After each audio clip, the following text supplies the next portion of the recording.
Chapter 10:16. A new month has begun. I hope the epidemic will be over soon. I hope that everyone can return to normal life.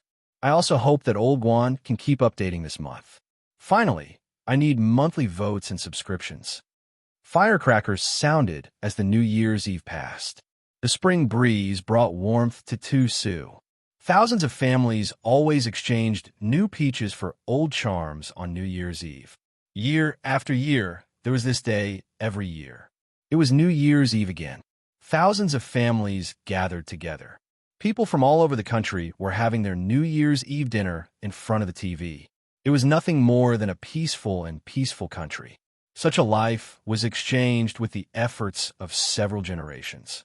Once upon a time, we were also a country suffering from war and hunger. Therefore, only by cherishing such a life could we live up to the sacrifices of our ancestors. Compared with last year's New Year's Eve dinner, although Qin Chang'an was not there, Zhao Anji and Qin Jing were there. This was the first time that Zhao Anji had returned to China to celebrate the Spring Festival after so many years. It was also the first time that Qin Jing had celebrated the Spring Festival in China. Otherwise, why would she be looking forward to the Spring Festival like a child who had not grown up yet? However, last year's New Year's Eve dinner was far less lively than this year's. Because Qin Sheng had just come back last year and had not adapted to the life in the Qin family yet. Qin Chang'an's aura was too strong, and he was more serious and calm most of the time. Qin Sheng did not dare to say much. However, this year, with the addition of Zhao Anji and Qin Jing, Qin Ran and Nangong, the four women had more topics to talk about. Moreover, Qin Sheng was already familiar with them. He talked about all kinds of things without any scruples. Gong Sun was still the same old Gong Sun. He just looked at everyone with a smile and occasionally chimed in. As for Chang Baji, this was also the liveliest spring festival he had ever had. Chang Baji was no longer as silent as usual. The women seemed to be very concerned about Chang Baji's life, so they asked a lot of questions that they dared not ask usually. Chang Baji also answered them with a smile, which made everyone laugh. After the New Year's Eve dinner, everyone played mahjong in the living room. Gong Sun had already asked someone to move the mahjong table from the recreation room. Everyone watched the Spring Festival Gala and played mahjong. The atmosphere was still lively. Qin Sheng, Qin Ran, Zhao Anji, and Gong Sun sat at the table. The others were watching. Qin Jing was still studying. She revealed a lot of information about her mother to others, which made everyone laugh. Just like that, time passed by slowly. When it was 12 o'clock, there were more sounds of firecrackers and fireworks outside. Qin Sheng reckoned that those bold people were setting off firecrackers. After all, setting off fireworks and firecrackers was forbidden in Beijing during the Spring Festival. Qin Sheng thought of the time when he was a child in Xi'an during the Spring Festival. At that time, the outside would be filled with firecrackers from 11:30 to 12:30. The adults were all chatting, drinking, and playing cards. The children were wearing new clothes and playing outside. Every year, there would be a few clowns who would make a few holes in their new clothes. The next day, everyone was woken up by the sound of firecrackers. From 5:30, some people started setting off firecrackers. Then, from the sparse sound at the beginning to the deafening sound, it lasted until around 9 o'clock. After that, everyone began to visit their relatives and friends after dinner. This kind of spring festival was very festive. However, nowadays, the Spring Festival in the city was not as festive as it was in the countryside. However, this year's Spring Festival in the Qin family was quite festive. When it was almost 12 o'clock, everyone began to leave and call to wish them the Spring Festival. Qin Sheng and Qin Ran first sent a video message to their grandmother and aunt.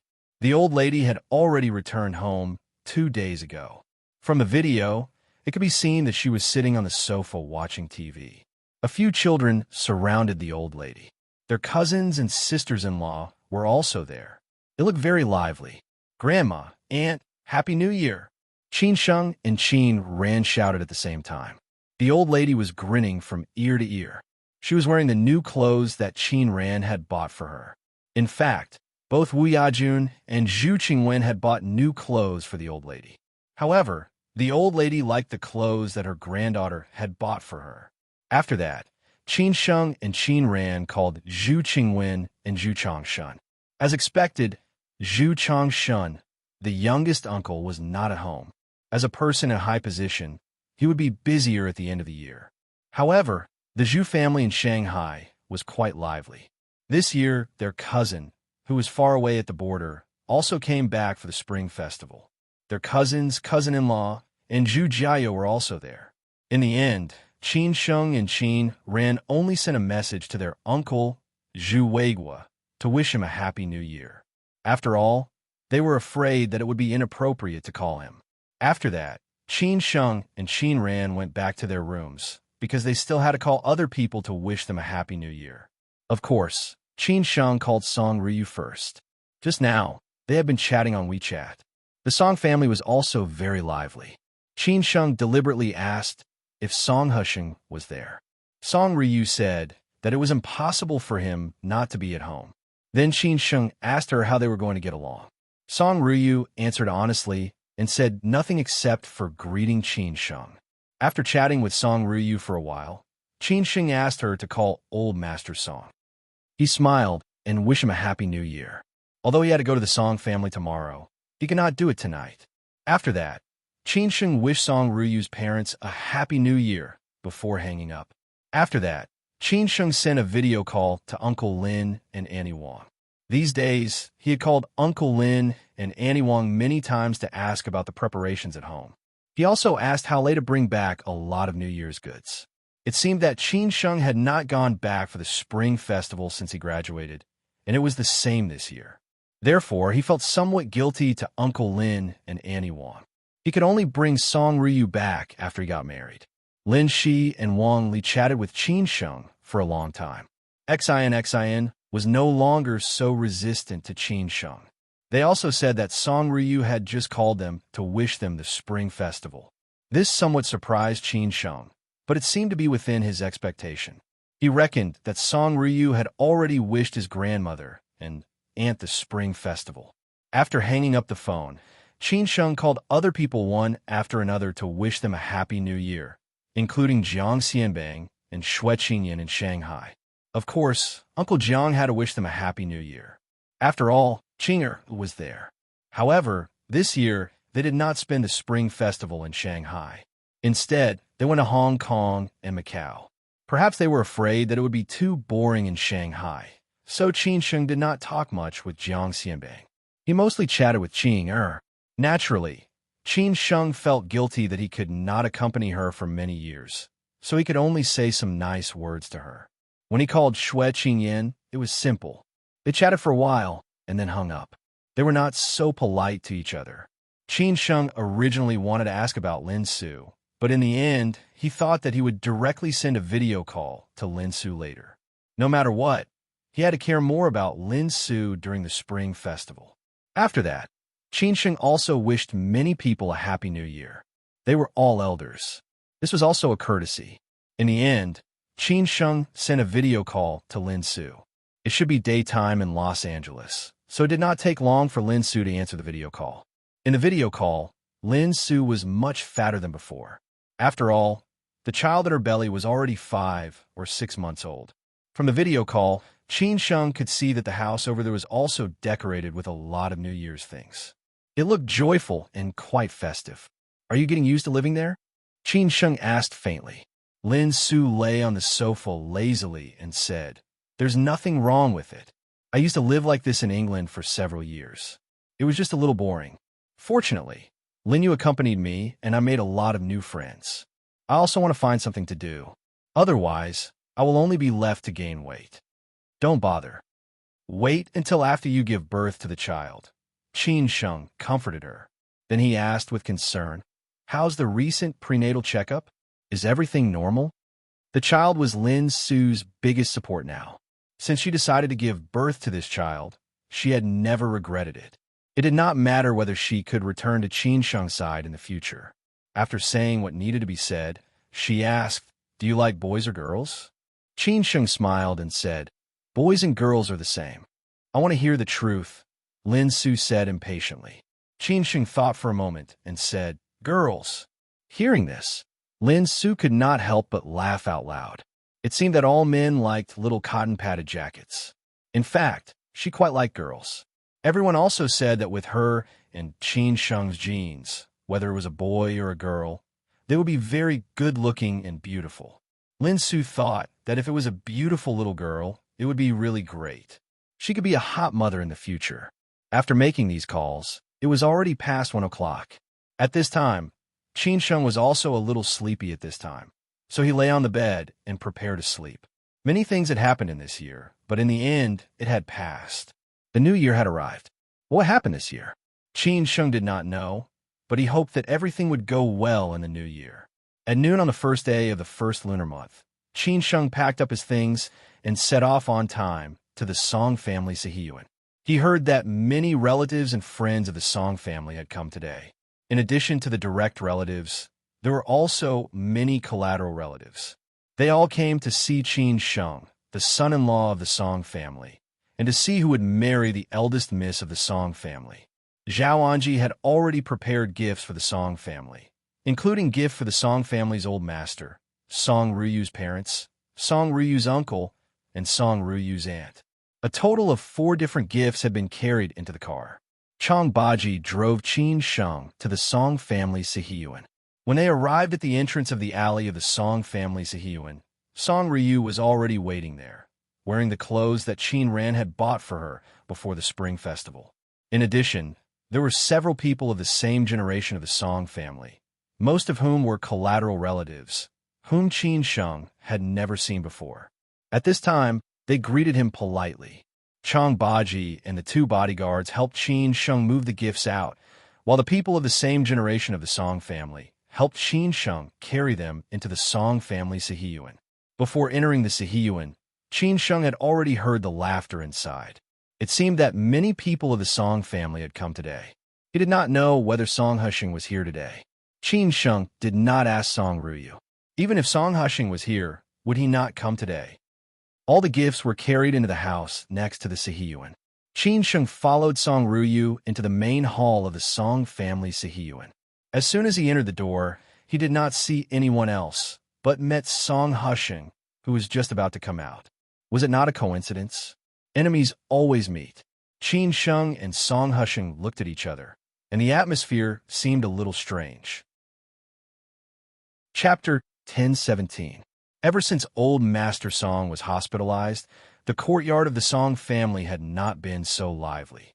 Although old Master's health was deteriorating, it was not to the extent that he could only lie in bed and not move. So they asked for the opinion of the hospital and finally let old Master go home for the new year. It was the same for old Madame Zhu. After all, it was lively at home for the new year, but a little lonely in the hospital. Who knew how many New Year's old Master and old Madam could celebrate? At this moment, everyone was in the main hall with old Master Song. How could old Master Song not be happy? Secondly, everyone was waiting for Qin Sheng. They knew that Qin Sheng was coming to the Qin family to pay a New Year's visit. This was the first time that the new son-in-law officially came to the Qin family, which was different for the Song family. Qin Sheng also came to the Song family last year, but his identity was different.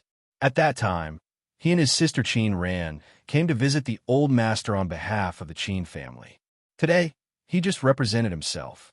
Who would have thought that Qin Sheng's identity would change in a year?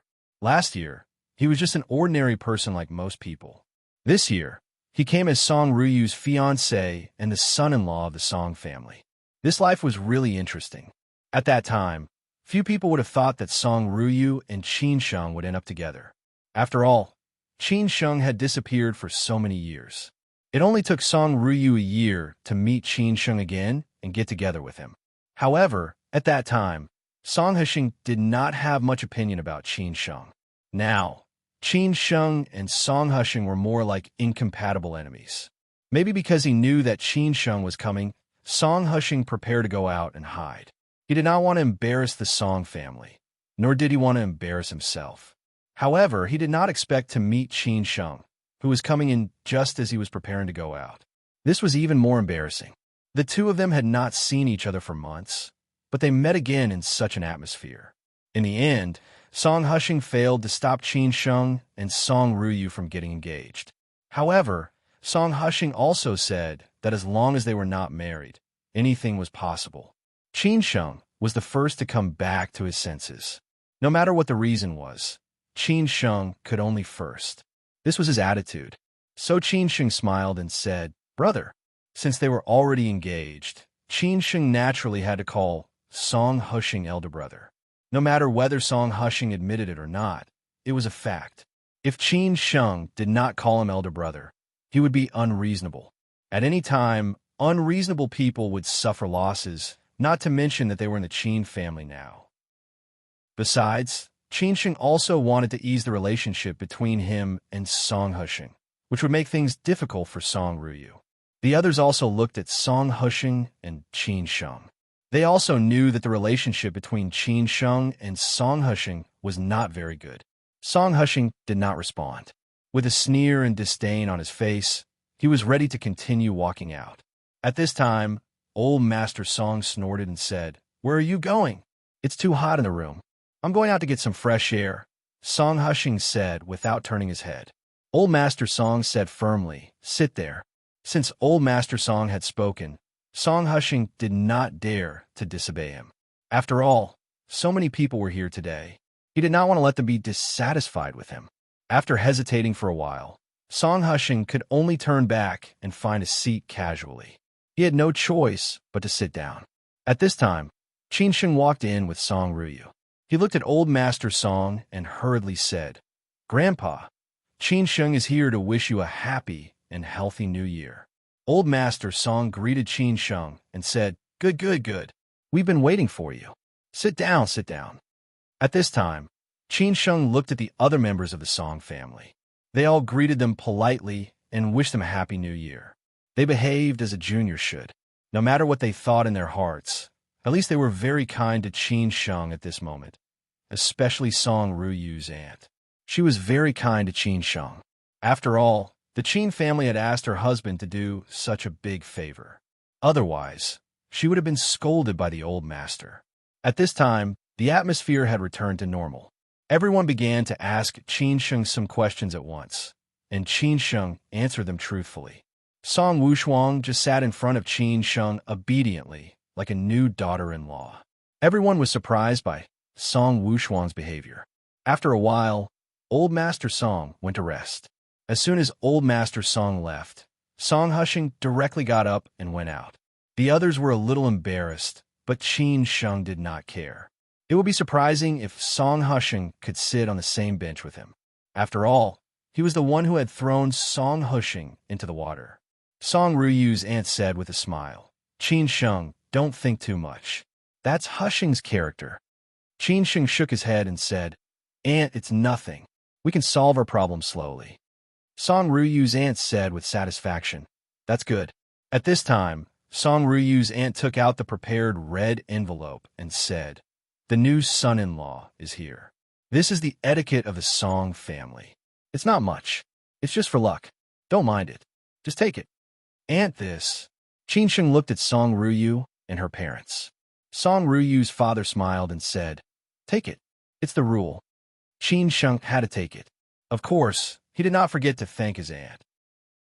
Then Qin Sheng received red envelopes from other relatives and elders, which made him feel somewhat embarrassed. The last red envelope he received was from Song Ruyu's parents, which seemed to be much richer than that of other relatives and elders. After all, they were Qin Sheng's parents-in-law. It was estimated that when Song Ruyu went to the Qin family and the Zhu family tomorrow, she would also receive a lot of red envelopes. Qin Sheng chatted with several elders and asked Song Ruyu and several of his peers to go to the next room to chat. After all, young people had more topics to talk about. As soon as Qin Sheng went out, he gave the red envelope to Song Ruyu and said, "I didn't expect to make a lot of money today. I'll leave them all to you." Song Ruyu laughed and said, "They're all yours. Why do you give them to me?" Qin Sheng laughed and said, "In the future, the financial power of our family will be handed over to you. Didn't I give you all the red envelopes when we were engaged? You should keep them for us." "Then give me your bank card," Song Ruyu said jokingly. For Qin Sheng, this amount of money was nothing. She had already known that the Qin family had successfully sold the shares of the Chong, and group this time. She estimated that the Qin family had gained a lot of benefits. Now that the Qin family was really rich, how could Qin Sheng, as the heir, be short of money? After hearing this, Qin Sheng did not hesitate to take out his wallet. Whether he would give it to her or not, his attitude was very clear. At this time, Song Ryu laughed and said, "I'm just kidding." When they approached the room, as soon as they entered the door, several children blocked Qin Sheng's way and said, "Happy New Year. Give me the red envelopes." Qin Sheng was dumbfounded. He had just said that he was going to make a profit, and now he was going to lose money. Fortunately, Qin Sheng was prepared. He took out the red envelopes prepared by his aunt from his pocket and gave them to each child and younger brother and sister. Of course, they were satisfied. Of course, they put in a good word for Qin Sheng. In this way, Qin Sheng directly dealt with the younger generation of the Song family with money, except for Song Husheng. Qin Sheng stayed in the Song family until dinner. In order to entertain the new son-in-law, the dinner was very sumptuous. There were a total of 3 tables in the Song family. Of course, Qin Sheng sat at the main table and drank with several elders. Of course, the old master did not dare to drink. He just replaced wine with tea and toasted with others. Qin Sheng also toasted several elders. Maybe it was the first time that the new son-in-law came to pay a New Year's visit. Several elders did not give face to Qin Sheng. They pulled Qin Sheng to drink a lot. Even several peers came to ask Qin Sheng to drink. It seemed that if they did not let Qin Sheng go back lying down, they would not treat him well. What else could Qin Sheng do? He could only accept. During this time, Qin Sheng stood up and toasted Song Husheng. After a moment of hesitation, Song Husheng drank it. He was not giving face to Qin Sheng, but to the Song family. If he drank it, it was estimated that all the elders would not be satisfied. First, it was the old master. Second, it was Song Wushuang, second uncle, and second aunt. When Qin Sheng left the Song family, it was already 8:00 in the evening. He walked out the door dizzily. Song Wushuang and several peers helped Qin Sheng to get into the car. Song Wushuang's parents also came out to see Qin Sheng off. Originally, they wanted Song Wushuang to send Qin Sheng back, but Qin Sheng said that it was not so troublesome. In the end, they gave up. Tomorrow morning, Qin Sheng would come to pick up Song Wushuang. They would go to the Qin family first. After lunch, they would go to Grandma's place. Everything had been discussed. When Qin Sheng returned home, the Qin family was waiting for him. They did not seem to be surprised at all when they saw that Qin Sheng had drunk a lot of wine.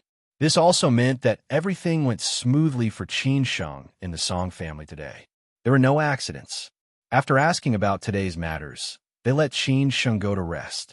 What Qin Ran cared about most was whether Song Husheng was at home and how Qin Sheng got along with Song Husheng. She was really afraid that Qin Sheng and Song Husheng would quarrel in the Song family, which would not be good for any of them. The next day, Qin Sheng got up, had breakfast, and set out to pick up Song Wushuang. He did not stay at Song Wushuang's parents' house for long before he came back. Song Wushuang's parents had prepared many gifts for the Qin family, including several for the old madam. When Qin Sheng took Song Wushuang back to the villa of the Qin family, everyone had been waiting for this new daughter-in-law. After entering the door, she pulled Song Wushuang to chat and laugh, completely leaving Qin Sheng aside. These women were laughing and laughing in the living room, but Qin Sheng became an outsider. In the end, he simply went downstairs with Lao Chong to swim. After lunch, Qin Sheng, Song Wushuang, and his sister Qin Ran did not waste any time. They rushed to Grandma's place without stopping. Yesterday, everyone in the Song family was there. Today, everyone in the Qin family was there. It was said that Uncle was also back today. The situation was almost the same as when Qin Sheng went to the Song family yesterday. When they arrived at the Zhu family, the old madam's building was very lively. Seeing Qin Sheng, Qin Ran, and Song Wushuang come, the old madam held the children's hands and did not let them go. It seemed that she had endless things to say. Compared with yesterday's restraint in the Song family, today Qin Sheng came to the Zhu family as if he had come back to his own home. There was no etiquette, and he could do whatever he wanted without any worries. Halfway through, Zhu Weiguo went to the study to answer several calls. Not long after, he called Qin Sheng to the study and said with a smile, "How are you getting along with Ryu?" "Very good. Uncle, you don't have to worry about anything," Qin Sheng replied with a smile. Zhu Weiguo continued to ask, "Did you go to the Song family yesterday?" Qin Sheng repeated what had happened in the Song family yesterday. Zhu Weiguo was quite satisfied with Qin Sheng's performance and the Song family's attitude toward Qin Sheng. After all, Qin Sheng was Zhu Weiguo's nephew. After talking about these things, Zhu Weiguo got to the point. "I already know that the Qin family sold the shares of the Chong and group. I didn't expect that you would be so fast. I also didn't expect that you would sell the shares to them." "This is the best choice," Qin Sheng replied honestly. Zhu Weiguo chuckled and said, "No matter who you sold the shares to, I admire you for making up your mind. Otherwise, some things would be too late." "Too late? What things?" Qin Sheng frowned and asked. Zhu Weiguo did not give Qin Sheng an answer. He just smiled and waved his hand to let Qin Sheng go out to do his work. He still had something to deal with. When Qin Sheng went out, he felt that something was wrong. Why was his uncle unwilling to tell him? In fact, there were some things that even Zhu Weiguo did not know, or maybe it was not that Zhu Weiguo did not know. It was just that Zhu Weiguo did not want to be involved in these things. If he had known that Qin Chang'an had taken the initiative to tell him a lot of things after confirming that the Qin family had sold the shares, he would not have said that it was too late, because this time was controlled by Qin Chang'an. Chapter 10:18. Unconsciously, another big show was about to begin. It seemed that the real masters behind the scenes were the two brothers of the Qin family. Qin Chang'an was in prison, and Qin Changxing was out of the mountain. Qin Changxing asked the Qin family to give up the Chong and group. After the Qin family successfully withdrew from the Chong and group, Qin Chang'an would destroy the Chong and group that he had established with his own hands. The two brothers were really bold. They might have kept many people in the dark. Their opponents were not only the sixth uncle and the others who wanted to bring down the Qin family this time, but also those who had made the Qin family pay a heavy price more than 20 years ago. As for Qin Sheng, he was the knife that they would use to take revenge. After Qin Sheng came out of the study, he was still thinking about what his uncle had said. Was there anything that he hadn't thought of? Was what uncle said beneficial to the Qin family or detrimental to the Qin family? Qin Sheng couldn't figure out in a short time, because his uncle was definitely not willing to say more to avoid arousing suspicion. Or maybe he didn't want him to disturb some arrangements. In the living room downstairs, the old lady was surrounded by many women and gossiping about family affairs. Qin Sheng heard her talking about his marriage with Song Ruyu and how to educate the children in the future. If they continued to talk about it, Qin Sheng didn't know how much more they could talk about. He could only follow his two cousins to smoke outside. At the same time, he watched the children playing outside. Zhu Qing'en, the eldest cousin, said with a smile, "It seems that you get along well with Song Ruyu. We were worried that you couldn't win her heart at first. You don't know how famous she is in the circle in Beijing. I heard that she might leave the investigation room after the Spring Festival. I heard it through the grapevine, but I haven't confirmed it yet. I don't know. She didn't tell me." Qin Sheng was a little surprised. He really didn't know about this. However, if Song Ruyu really wanted to leave, she might go to a place that was not bad. Not to mention that the Song family had their own arrangements. Her teacher must have had a plan. The eldest cousin, Zhu Qingyuan, was in politics, and the second cousin, Zhu Fengyuan, was in the army. Both of them were now in their 30s. At present, everything seemed to be going well. Judging from the current situation of the Zhu family, they would smoothly take over the family in the future. They were usually very low-key and did not have too many interests in this big circle. This was also destined by the strict family education of the Zhu family. Zhu Qingyuan patted Qin Sheng's shoulder and said, "You should care about her more. You still have a long life ahead of you. Women need to be coaxed more often. Cousin, do you have any private money?" Qin Sheng asked jokingly on purpose. Zhu Qingyuan was puzzled. What do you mean by this? On the other side, Zhu Fengyuan could not help but answer, "Boss, because private money is one of the most fatal problems affecting marriage." Ha ha. It was only then that Zhu Qingyuan came back to his senses and said, "You little brat." Qin Sheng did not make fun of his eldest cousin. He knew that his eldest sister-in-law was strict with him, so he asked about private money.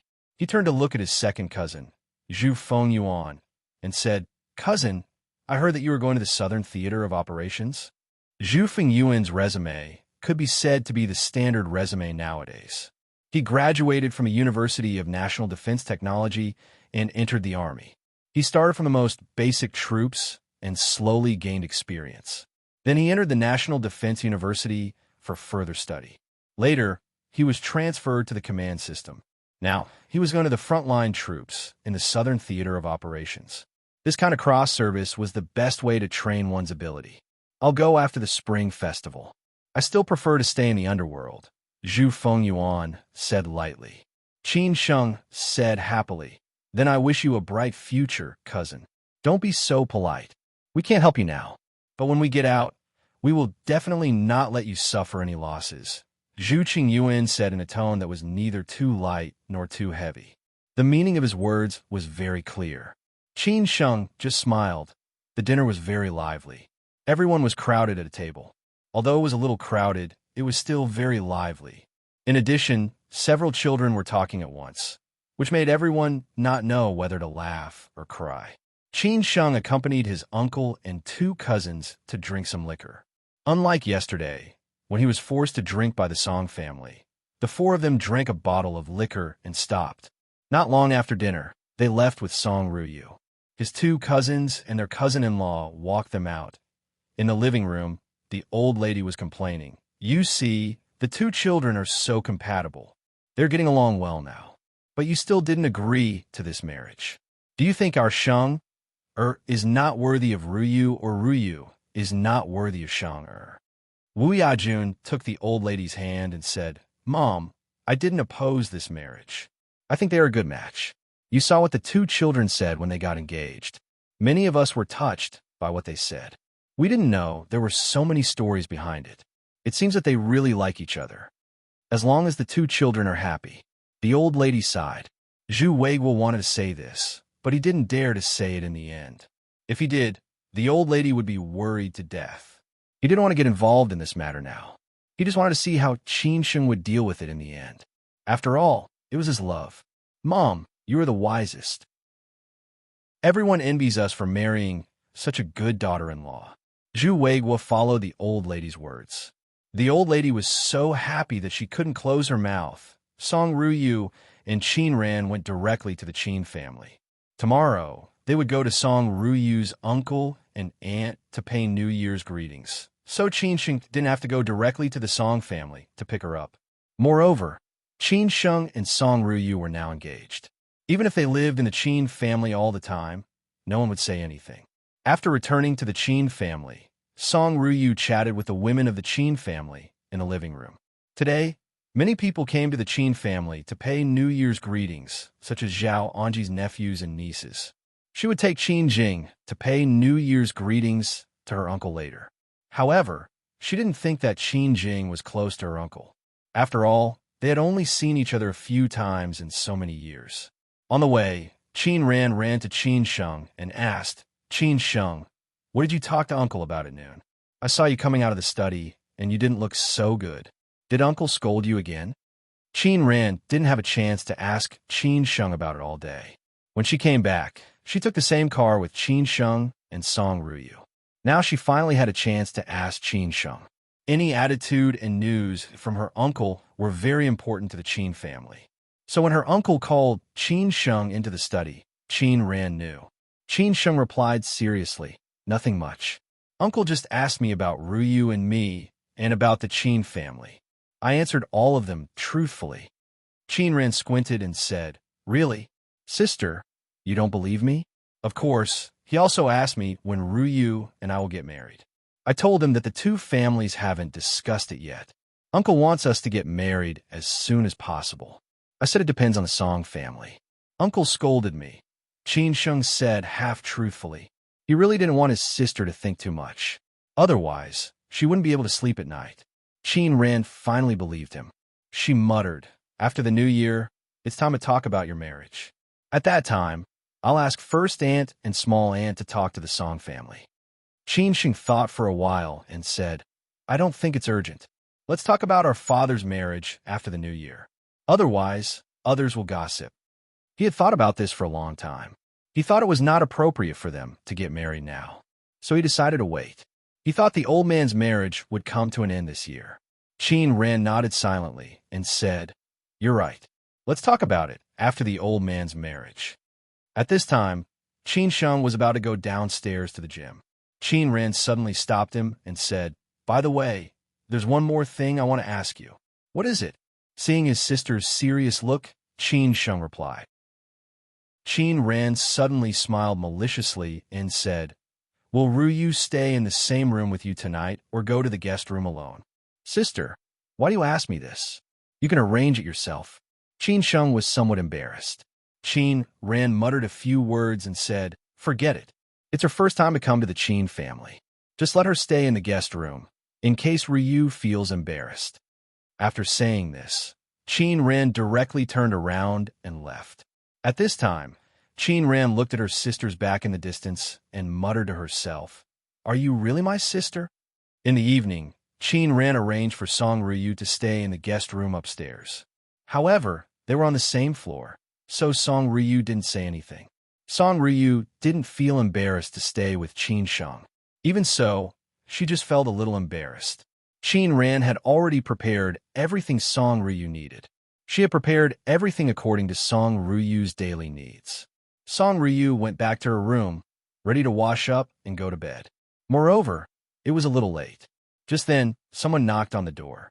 The knocking sound was quite low. Song Ryu asked who it was, but no one answered. She guessed that it was someone from the Qin family, so she didn't think too much about it.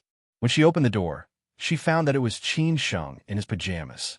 Before Song Ryu could ask him anything, Qin Sheng sneaked into the room. Song Ryu found it funny and said, What's wrong? It's so late. What's the matter? Qin Sheng said shamelessly, I was afraid that you would be bored alone, so I came to accompany you. Song Ryu stared at him and said, Really? Really? Qin Sheng replied confidently. Song Ryu ignored Qin Sheng and said casually, I'm going to take a bath. When Song Ryu was taking a bath, Qin Sheng directly got into the bed and waited for her. She was his fiancée. Even if they lived together, no one would say anything. Moreover, how could Qin Sheng be willing to stay in an empty room alone? When Song Ryu came out of the bathroom, she found that Qin Sheng was sleeping here. She asked, Why are you still here? Qin Sheng pretended to be confused and said, Where am I going? I'll sleep here tonight. Song Ryu probably understood what Qin Sheng meant. It turned out that Qin Sheng was going to sleep with her tonight. Song Ryu was a little embarrassed, but she knew that Qin Sheng would definitely not be driven away. So she simply let him be. Moreover, they had already been through this stage. At this time, someone suddenly knocked on the door. Qin Ran shouted outside, Ryu, are you asleep? Hearing his sister's voice, Qin Sheng was scared and didn't know what to do. If his sister found out that he sneaked into Song Ryu's room, it would be so embarrassing.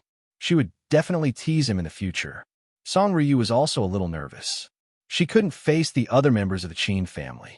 She looked at Qin Sheng and asked him what to do. Qin Sheng signaled with his eyes that he should find a place to hide first.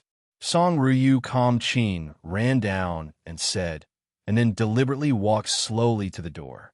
At this time, Qin Sheng had already hidden behind the curtain. After making sure that Qin Sheng was well hidden, Song Ryu opened the door and asked with a smile, Sister, what's wrong? Qin Ran said deliberately, Oh, nothing. I have something to do with Qin Sheng. He's not in the room, so I came to see if he's here. No. Song Ryu tried to reply calmly. Qin Ran looked inside. After confirming that there was no trace of Qin Sheng, she said, Oh, then I'll go downstairs to look for him. Go to bed early. Okay. Song Ryu nodded and didn't close the door until Qin Ran left. Qin Ran covered her mouth and giggled after taking a few steps. She came to check on Qin Sheng's room on purpose. She knew that Qin Sheng was up to no good. She first went to Qin Sheng's room, and then went to Song Ryu's room to find out how far their relationship had progressed. If Qin Sheng stayed in Song Ruyu's room tonight, she would be completely relieved. Did she really not see anything? Of course. She found traces of the two mobile phones on the bed. One of them was Song Ruyu's. What about the other one? Ha ha ha, was there a need to guess? In the room, after his sister left, Qin Sheng walked out from behind the curtain and gasped. Damn it, why do we look like we're having an affair? When Song Ryu heard this and saw Qin Sheng's embarrassed look, she couldn't help laughing out loud. Chapter 1019. Isn't this better? Song Ryu had never seen Qin Sheng in such an awkward situation. It was like what Qin Sheng had said. He was caught in the room while having an affair. Bah, what did he mean by being caught in the room while having an affair? They were a couple who were already engaged. Now, they only lacked that 8 yuan worth of money. Even if they saw each other, they wouldn't say anything. Qin Sheng was so bold that he went to her room at night. Although they were in the Qin family, there were so many people watching. No wonder Qin came to check the room. Qin Sheng gasped and said, My sister is too much. Why did she come to me at night? I think she did it on purpose. Why don't you go back? What if she comes back later? Song Ryu stared at Qin Sheng and asked with interest, My sister is too much. Who knew if his sister was making fun of him on purpose? Even if she didn't stop him tonight, it would be more embarrassing if he ran into her in the morning. Anyway, he would spend a lot of time with Song Ryu in the future, so he didn't care about this short period of time. Besides, he didn't want to do anything, so he might as well go back to his room and rest. Forget it. I'd better go back. You can have a good rest. Qin Sheng sighed and stood up, ready to leave. Song Ryu deliberately looked at Qin Sheng with a playful look, meaning to let him reap what he sowed. However, before Qin Sheng reached the door, he suddenly turned around and looked at Song Ryu with a smirk. No, you can't leave like this. When Song Ryu was about to say, What else do you want? Qin Sheng suddenly hugged her and kissed her without hesitation. Song Ryu was stunned. She didn't expect that Qin Sheng would suddenly attack her. When she came to her senses, Qin Sheng had already kissed her. Song Ryu wanted to resist, but in the end, she had to give up. She was tired of dealing with Qin Sheng. After all, they were engaged couples. Song Ryu was no match for Qin Sheng. She had never experienced such a situation before. Under Qin Sheng's flirting, she soon collapsed in his arms. However, Qin Sheng did not intend to let Song Ryu go so easily. At this moment, a restless hand was placed on Song Ryu's smooth thigh through her pajamas. Song Ryu came to her senses and subconsciously pushed Qin Sheng away. Qin Sheng was not angry at Song Ryu's refusal. Everything had to be done slowly. Otherwise, it would be boring if it was too fast. He looked at Song Ryu, who was blushing with a smile, as if a dead pig was not afraid of boiling water. Song Ryu said coquettishly, Ro. Although Song Ryu and Qin Sheng had slept on the same bed several times, and she had even found that Qin Sheng's hand had been placed somewhere it was not supposed to be when she had woken up, it had all happened while they were sleeping, and they had done it unconsciously. Song Ryu had never done it so blatantly like today. How could she stand it? Qin Sheng looked smug. Under Song Ryu's fierce gaze, he swaggered away, as if he were a general who had won a battle. How proud he was. Song Ryu was still trying to calm down. She really did not know what to do with Qin Sheng. The next morning, when they were having breakfast, Song Ryu still could not face Qin Sheng when she thought of what had happened last night. She even stepped on Qin Sheng several times under the table. Of course, Qin Sheng could only endure it. Qin Ran noticed their small movements and asked deliberately, Qin Sheng, I went to your room to look for you last night. Why weren't you there? What did you do at such a late hour? After Qin Ran finished speaking, Qin Sheng did not respond.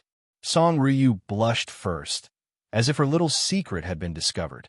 Fortunately, Qin Sheng had been through a lot. He replied unhurriedly, Oh, I went downstairs to talk with Lao Chang about something. Sister, why didn't you call me? Hearing this explanation, everyone pretended that nothing had happened. Unexpectedly, at this time, Qin Jing suddenly said, Brother, why did I see you coming out of Sister Ryu's room? Qin Sheng, who had just drunk a mouthful of orange juice, could not help but spit it on the ground. Fortunately, he reacted in time, or he would have spit on the table.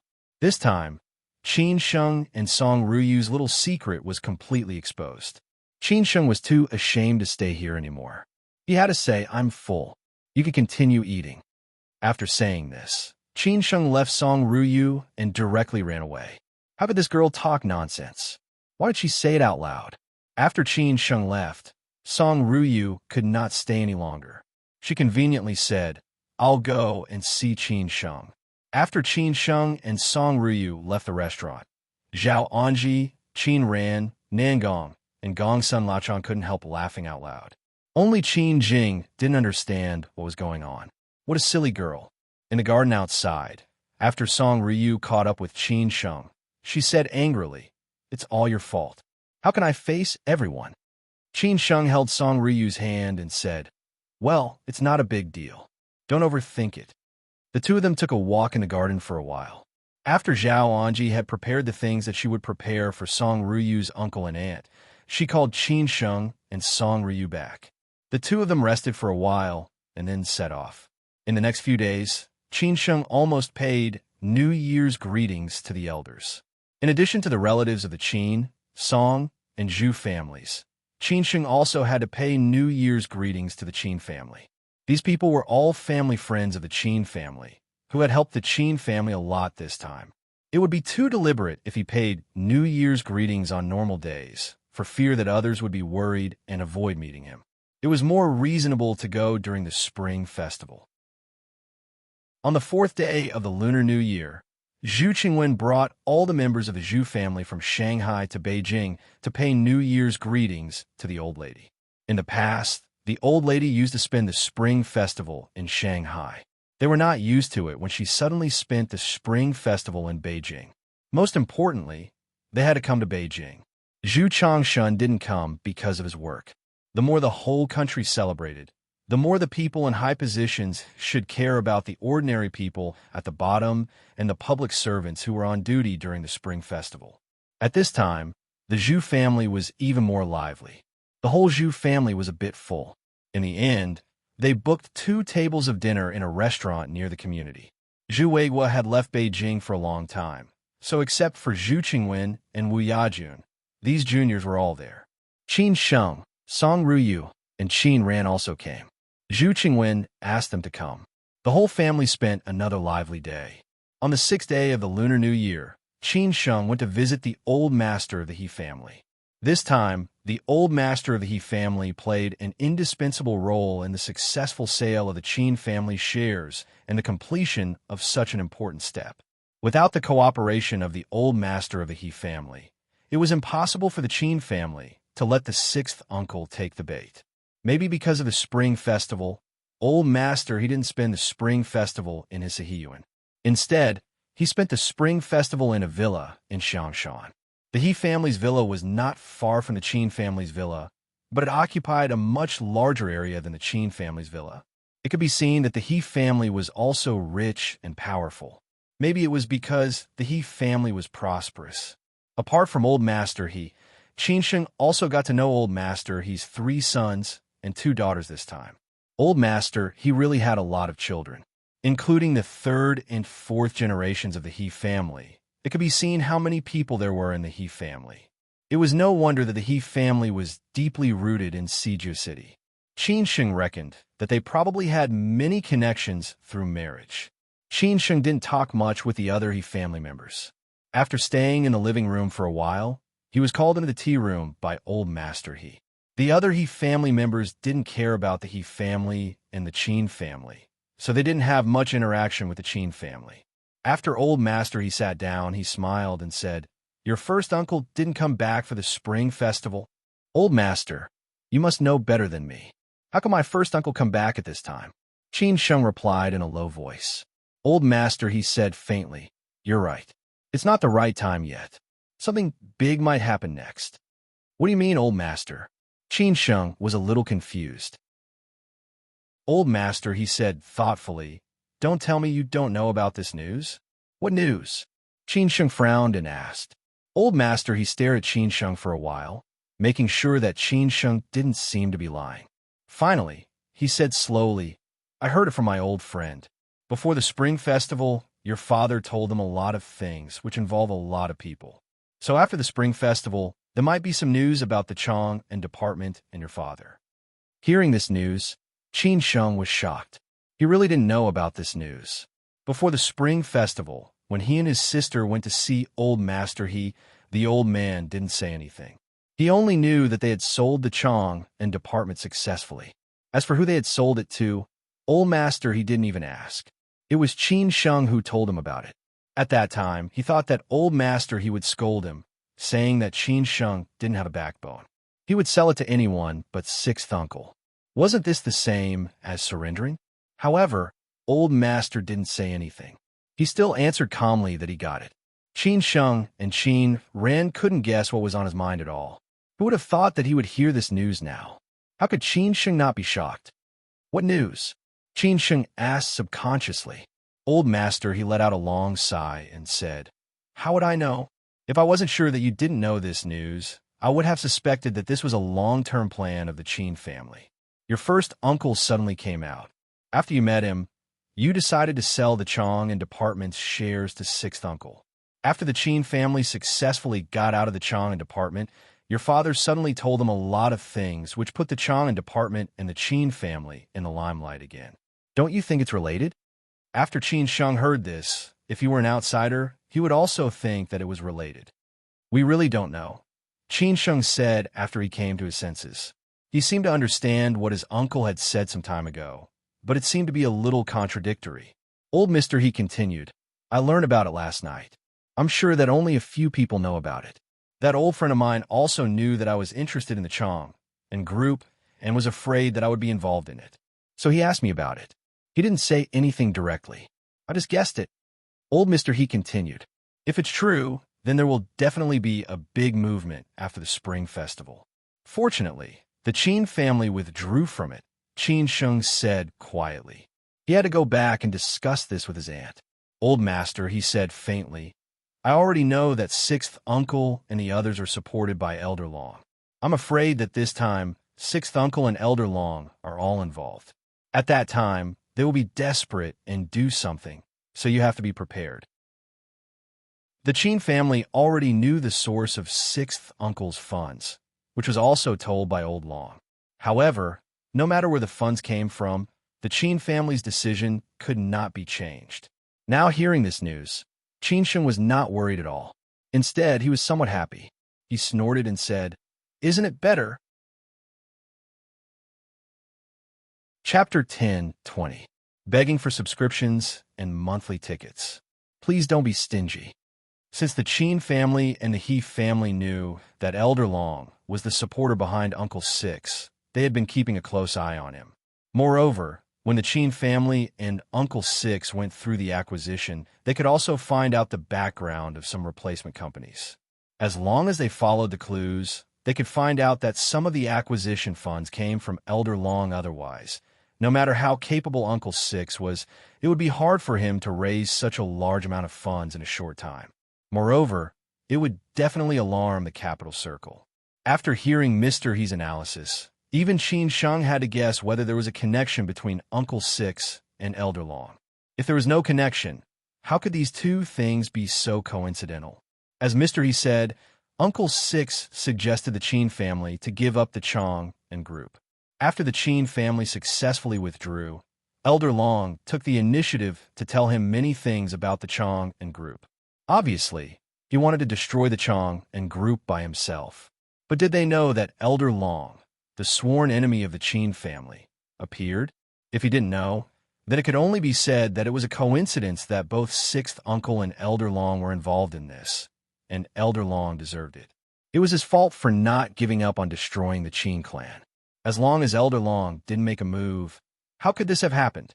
If they knew, they had to admit that there must be a connection between Uncle Six and Elder Long. This was a trap they had planned for a long time, which was designed for Elder Long and Uncle Six. In that case, if that was the case, wouldn't it be better for Qin Sheng to say this? The life of his young and beautiful mother, who he could only see in photos, finally stopped at the most brilliant moment of his life. In the past, Qin Sheng could have no feelings for everyone in the Qin family, but he had deep feelings for this woman, who he often saw in his dreams. If it weren't for these people, his mother would not have died unexpectedly. If it weren't for these people, his life might not have been like this. He would not have been wandering outside for so many years, making so many people wait for him for so many years, and he would not have been under such great pressure like he was today, and he would not have had no mother's love. Therefore, he had to avenge his mother. Anyway, you'd better be prepared. Now it depends on the situation after the spring festival. Mystery was very worried. Since he chose to be in the same boat with the Qin family, he didn't want the Qin family to fail. Qin Sheng nodded seriously as he said, "Mr. He, I got it. Thank you for your information. Our He family is the guardian family of your Qin family. This is what we should do," Old He said in a low voice. Qin Sheng did not have dinner at the He family's house. He had to go back early to discuss this matter with his aunt, sister, and Uncle Gong's son. It would be even better if he could visit the old man these few days.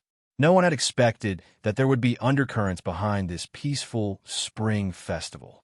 If what Old He said was true, the tacit understanding and peace would be broken after the spring festival. It meant that everything had reached the final moment of life and death. When Qin Sheng left the He family, Old Master, he asked the eldest son of the He family to send Qin Sheng off personally. For some reason, the eldest son of the He family did not have the surname He, but had changed his name. From this point, it could be seen that something was different.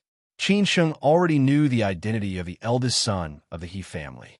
He was the head of a certain ministry. Old Master, he had given Qin Sheng enough face by asking the eldest son of the He family to send Qin Sheng off personally.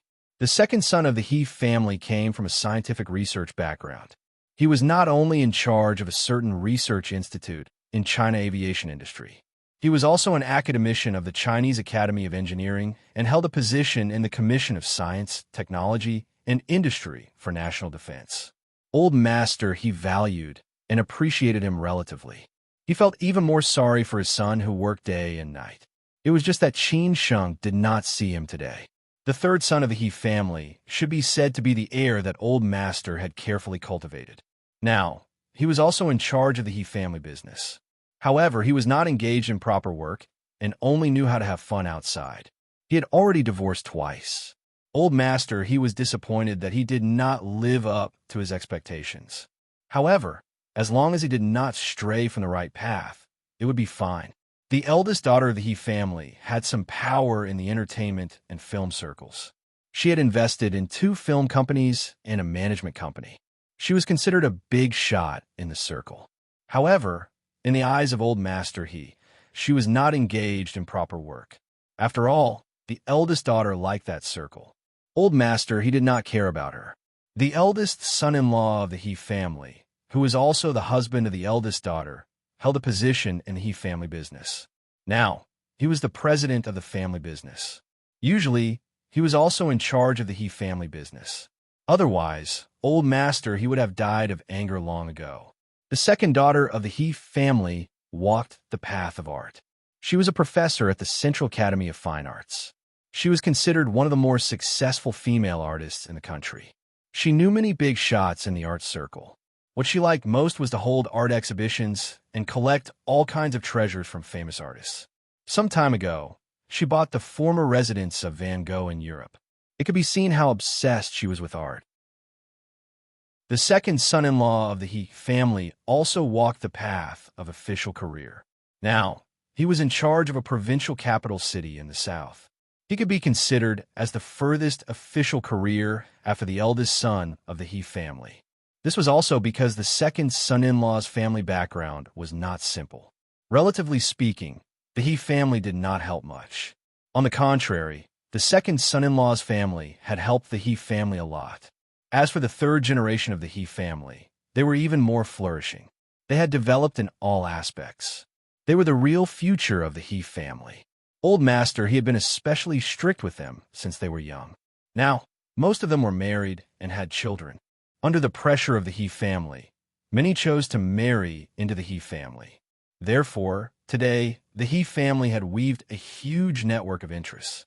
No wonder sixth uncle was more afraid of the He family. That was why he was afraid of the He family being close to the Qin family. This was also an important reason why the He family dared to help the Qin family so much. It was no wonder that so many big families hoped to have a prosperous population. Only with a prosperous population could a family have more opportunities. Just like what ordinary people said, having more sons would make one of them more promising. As long as one of them was promising, it would be enough for the whole family. The rest of the family members would also be able to rise to the heavens along with their chickens and dogs. If it was like the He family, it would be even more amazing. The second generation had already built a solid foundation for the He family.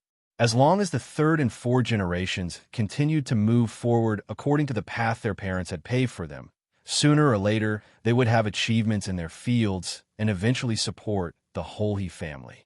Unfortunately, the Qin family had always been small. Many people would probably envy the He family. Qin Sheng, it's our first time meeting. Are you surprised? The oldest He family looked very gentle. He was a rare expert and scholar-type official. Qin Sheng replied, honestly, I didn't expect you to be the son of old Master He. It's not too late to know now. If there is anything I need help with in the future, as long as it doesn't violate my principles, I will treat it the same as my father. Because if it wasn't for old Master Qin, who is also your grandfather, the He family wouldn't have today. I experienced the turbulence of the He family, so I'm very grateful to old Master He for helping me. The oldest He family adjusted his glasses and smiled. His hair was a little sparse, and he looked a little tired. Qin Sheng chuckled and said, Thank you, Uncle He. I've seen your grandfather, your father, and your first uncle. Now I've met you. Your grandfather is quite extraordinary and can be regarded as a different kind of person in this world. At that time, your first uncle could be said to have a bright future.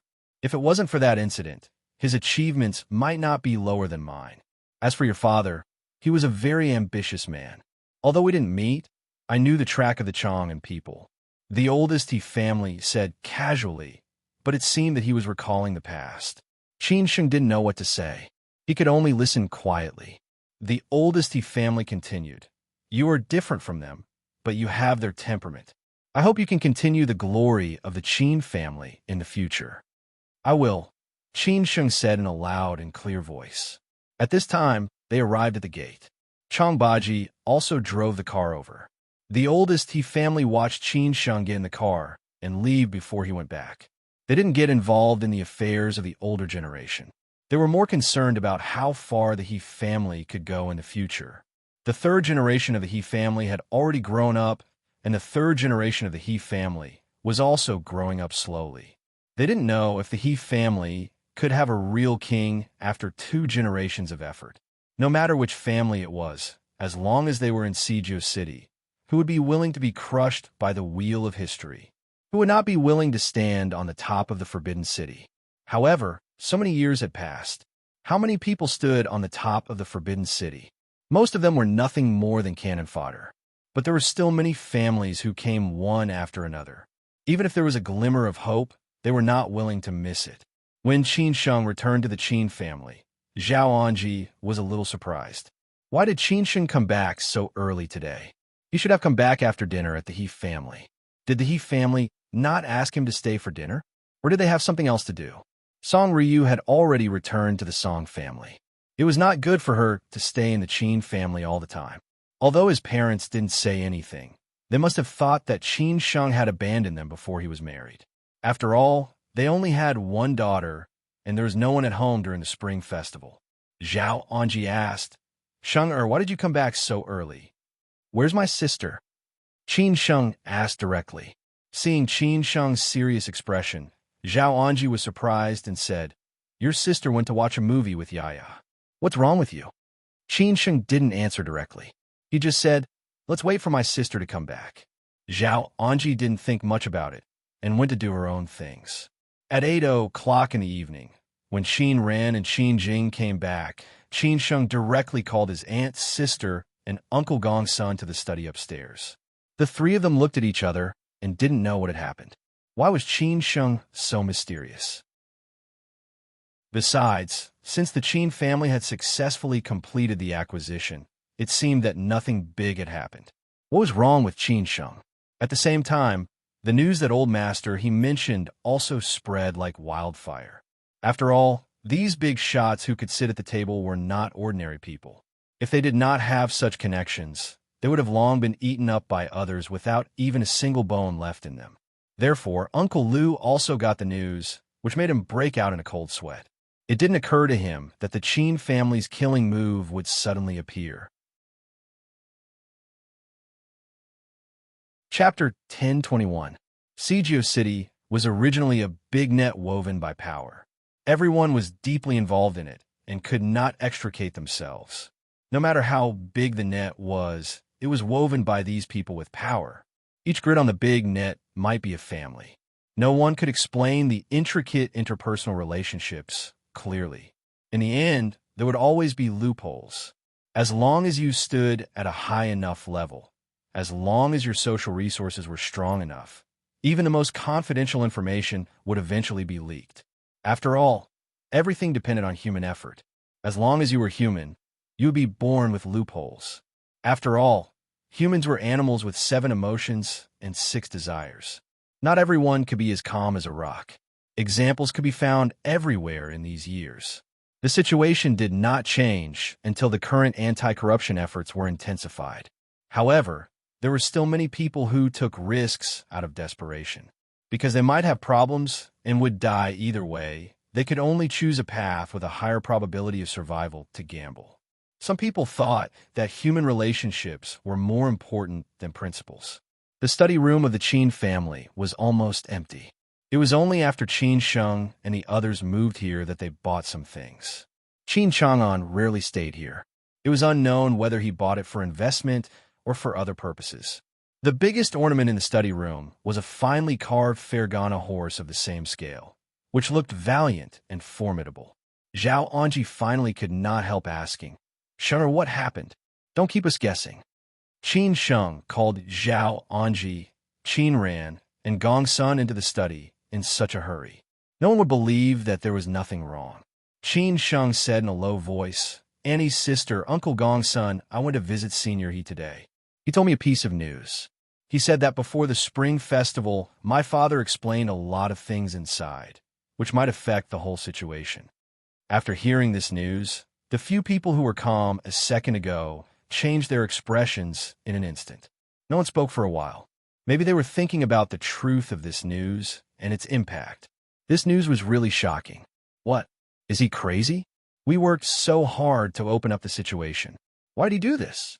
Does he not want to come out? After Zhao Anji came back to her senses, she shouted in disbelief. Her thoughts were different from Qin Sheng's. What she wanted to do the most was for Qin Chang'an to be fine and come out as soon as possible. She had put in so much effort, but what Qin Chang'an had done had made all her efforts go down the drain. Qin Ran asked calmly, "Qin Sheng, is the news accurate?" Qin Sheng nodded heavily as he said, "The source of the news is very reliable. It's just that only a few people know about it at the moment. Mystery told us to prepare early. There might be a big move after the spring festival." Gong Sun did not say anything. He seemed to have guessed what Qin Chang'an wanted to do. Qin Ran continued asking, "Qin Sheng, what do you think?" Qin Sheng took a look at his sister and then at his aunt. He said in a low voice, "I don't think the old man is crazy. He may be playing a big game of chess, one in which he himself will become a chess piece. I guess the shadow of eldest uncle is behind this game of chess. Otherwise, I don't understand. Eldest uncle asked us to give up the Chong and school, and the old man also acquiesced in us giving up the Chong and school and prison. When we finished what they were supposed to do, the old man suddenly chose to blow himself up. He wants to use him as a sacrifice to make a bigger plan." "What bigger plan?" Zhao Anji calmed down after hearing Qin Sheng's words. Qin Sheng's words were so serious that she could not help but think about the reasons behind it. Instead, he turned to look at Gong Sun and said, "Uncle Gong Sun, I want to know whether the old man and my eldest uncle have a possible connection. In this regard, you should know better than me." Hearing this, Zhao Anji and Qin Ran already knew what Qin Sheng wanted to say. That was, Qin Chang'an and Qin Changxing might have contacted each other behind the scenes, which was why they had made such a big plan. Even they did not know about it. Gongsun was silent for a moment and said, "If there is, it is very possible." Uncle had many old friends in Sijio City in the past. Many of these old friends are now in high positions. We don't know whether they have contacted each other over the years. As for Master Qin, I don't need to say more. He could be called one of the most successful red-top businessmen in Sijio City. I don't know how many red disciples have been in contact with him. Also, I don't know how many high-ranking officials have been in contact with him. If they really want to contact each other, it is not difficult. Then I understand, Qin Sheng said lightly. Zhao Anji was a little impatient and said, "What do you understand?" Qin Sheng, tell us quickly.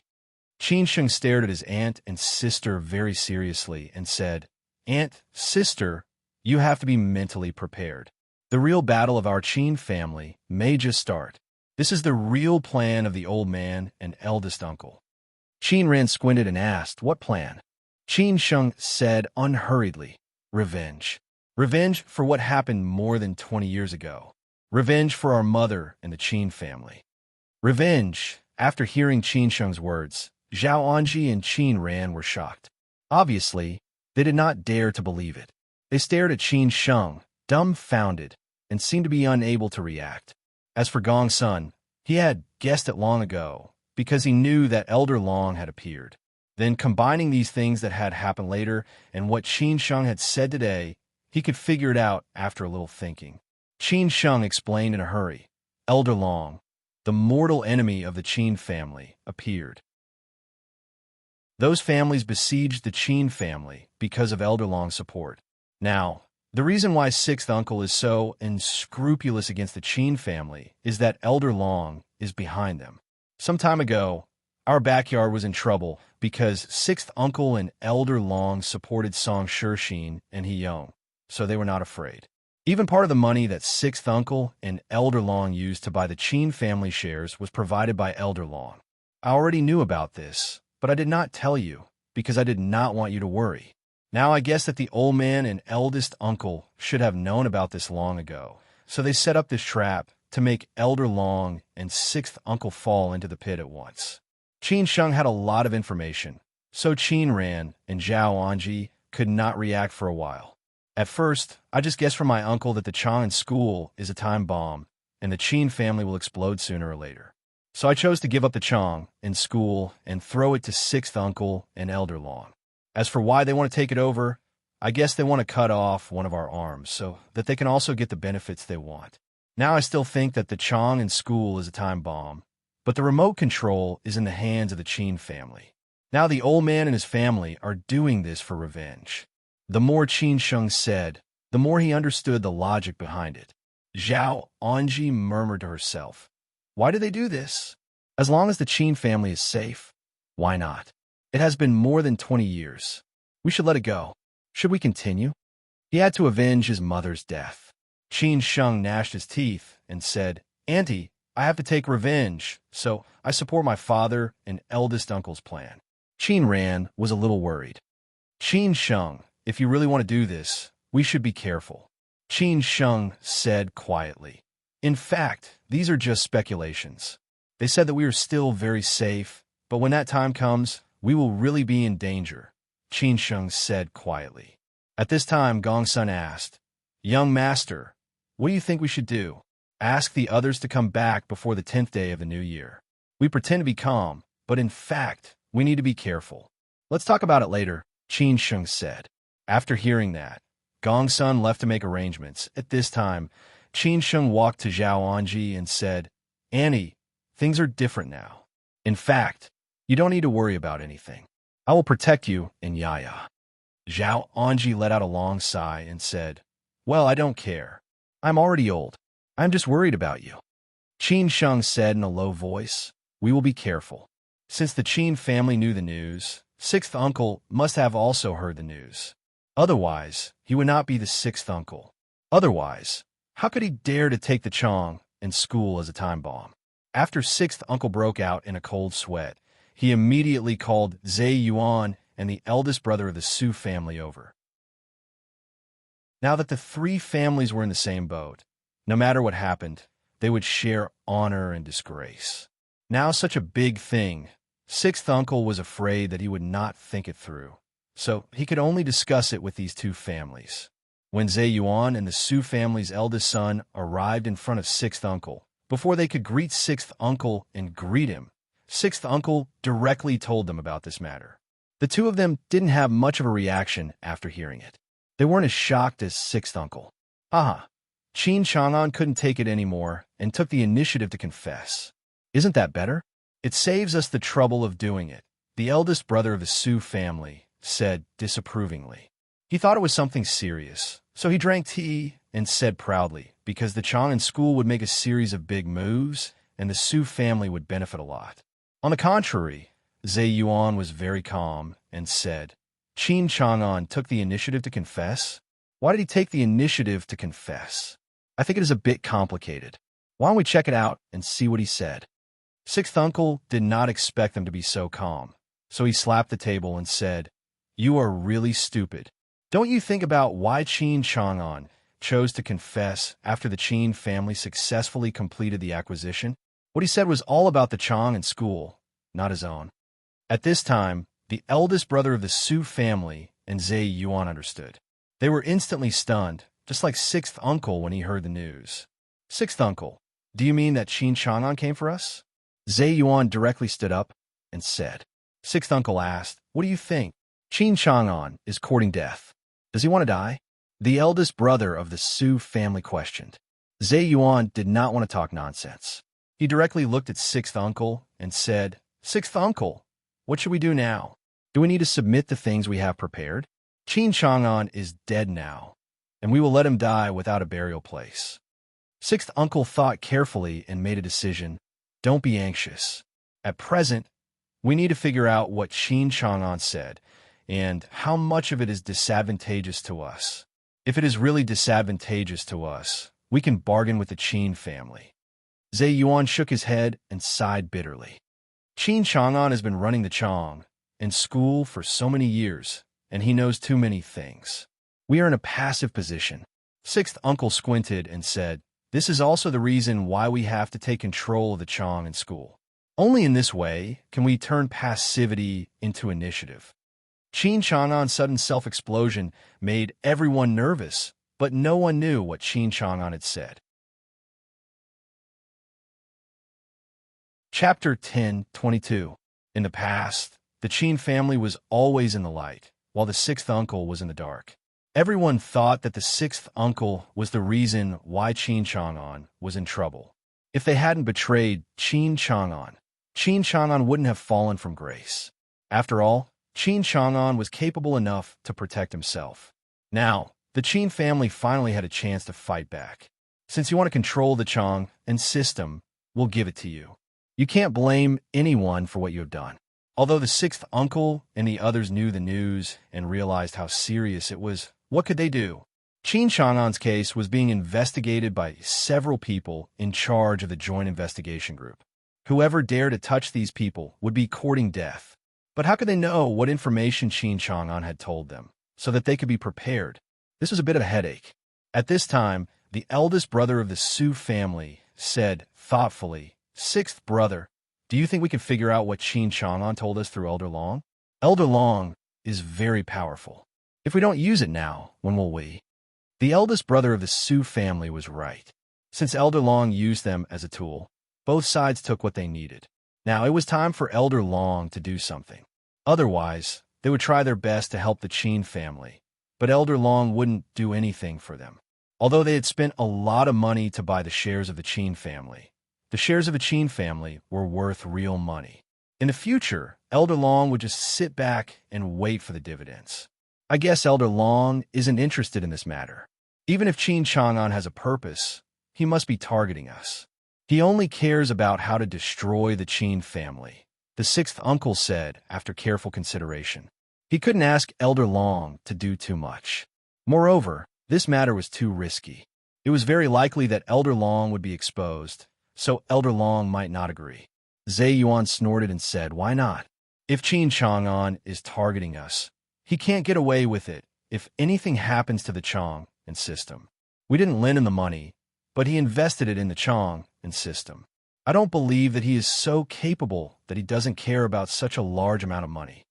The eldest brother of the Su family echoed. Zhe Yuan is right. Let's have a try first. Don't you agree, Brother Six? Then I'll give it a try, Sixth Uncle said.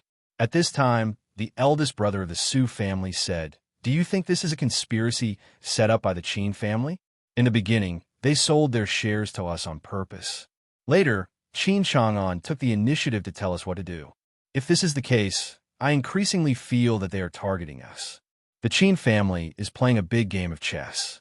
It's not impossible, Sixth Uncle said, deep in thought. Zhe Yuan was a little annoyed as he said, Qin Sheng, you brat. I knew it was not that simple at the beginning. Maybe he hired the He family to put on a show. He just wanted to trick us on purpose. I didn't expect him to be so capable. He even schemed against us like this. Even if the Qin family is scheming against us, are we also scheming against the Qin family? It's useless to talk about this now. Besides, we've always wanted to take control of the Chang'an faction. Sooner or later, we'll end up like this, said the eldest Su grumpily. Zhe Yuan retorted, How can it be the same? If the Qin family still had shares, why would Qin Chang'an do this? Wasn't this the same as destroying indiscriminately? Now that the Qin family has left, Qin Chang'an chose to do this to deal with us. I think they had planned this long ago. Sixth Uncle didn't want to listen to the quarrel between Zhe Yuan and the eldest Su family. He waved his hand and said, Let's stop talking about this. At present, everything is still under control. Who knows if this is true or not? Maybe it's just a smokescreen to confuse us. Let's continue to follow our plan. No matter what Qin Chang'an revealed, or whether he is targeting us or not, our target is the Qin family and Qin Chang'an. Zhe Yuan continued to collect relevant evidence and information. When the New Year's Eve comes, all of them will be handed over to the joint investigation team. Since the Qin family wants to play this game, let's see who can play harder. Sixth Uncle, you're the calmest. I'll follow your plan. Zhe Yuan also calmed down after hearing that. In the end, they decided on a plan. On the one hand, they would inquire about the information from Elder Long and find out what Qin Chang'an had said. On the other hand, they would follow their original plan to collect evidence and information about Qin Chang'an and hand it over to the joint investigation team, giving Qin Chang'an a fatal blow. After the secret talk that day, the Qin family had been doing things cautiously. They were afraid that one day there would be a sudden lightning strike. At that time, one could imagine the pressure they would face. However, so far, everything was safe and sound. Before they knew it, it was already time to go to work. For most people, the Spring Festival was over. During the Spring Festival, Beijing, which was very quiet, was bustling again. The sleeping city woke up again. Everything was lively again. Even the traffic jam was back, which was really annoying. Brother Wu, Ba He, and Hao Lei had all returned to Beijing. Brother Wu, Ba He, and Hao Lei had all returned to Beijing. The Qin family's new company had started to operate again. Everyone was also busy. Even Qin Sheng had been a little busy recently. People had started to contact those high-quality assets that the Qin family had listed. Unexpectedly, Han Su's family and Wei Li's family had set their eyes on some of those assets. This made Qin Sheng a little surprised. He did not know if these two families were here to support the Qin family or if they had really set their eyes on those assets. Apart from Han Su and Wei Li, after the news of the class reunion before the new year had spread like wildfire, several classmates had already taken the initiative to contact Qin Sheng. It seemed that it was only a matter of time before the Qin family's assets were sold. The first person to arrive in Beijing to talk about this matter was Han Su. Of course, Han Su did not come alone. The senior management of his family company, who was also Han Su's father's confidant, came with a team of 5 people. It was estimated that Han Su was just a bystander. After all, the direction of this business was determined by his relationship with Qin Sheng. At noon, Qin Sheng received the Han family's team in the office of the new company. However, Qin Sheng did not intervene in the specific matters. Instead, he asked Chang Sini and Hao Mingyi to talk about it. The value of these assets had been found out in the due diligence before the new year. Now, all he needed to do was to bargain with the Han family. Han Su pulled Qin Sheng into the office to chat. Lao Qin, there are a lot of beautiful young ladies in your company. Introduce some to me later. Han Su still did not have a proper way of talking. Qin Sheng scolded him with a smile. Get lost. Are you still short of women? There are so many companies under your family. If you really want to harm the women in the workplace, you can find some. At that time, it will become a good story, just like the story of Mary Sue and the CEO on TV. Han Su shook his head and said, Rabbits don't eat the grass near their nests. If my father knows about it, what will happen? He will break my legs. As long as you know, Qin Sheng said impatiently. Han Su crossed his legs and murmured, but this time you really helped me a lot. My dad is so happy. Some time ago, I liked a new McLaren car. Usually, I have to beg my dad to buy it for me.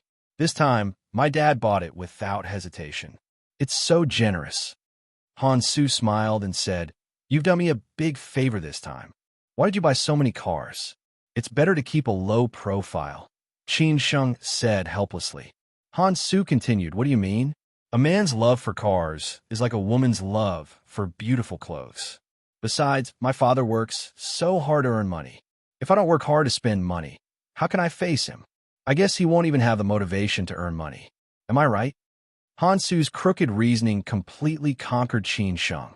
To be able to make squandering sound so righteous and awe-inspiring, Han Su was probably one of the best. Luckily, the Han family's upbringing was more strict. Otherwise, if Han Su were to let him be, sooner or later, this kid would become a prodigal. You're awesome. In the end, Qin Sheng could only comment on Han Su. At this time, Han Su asked again, By the way, Qin Sheng, I really didn't expect that your family actually sold the Chang Group's shares. Can you tell me how much you sold it for? I'm not gossiping.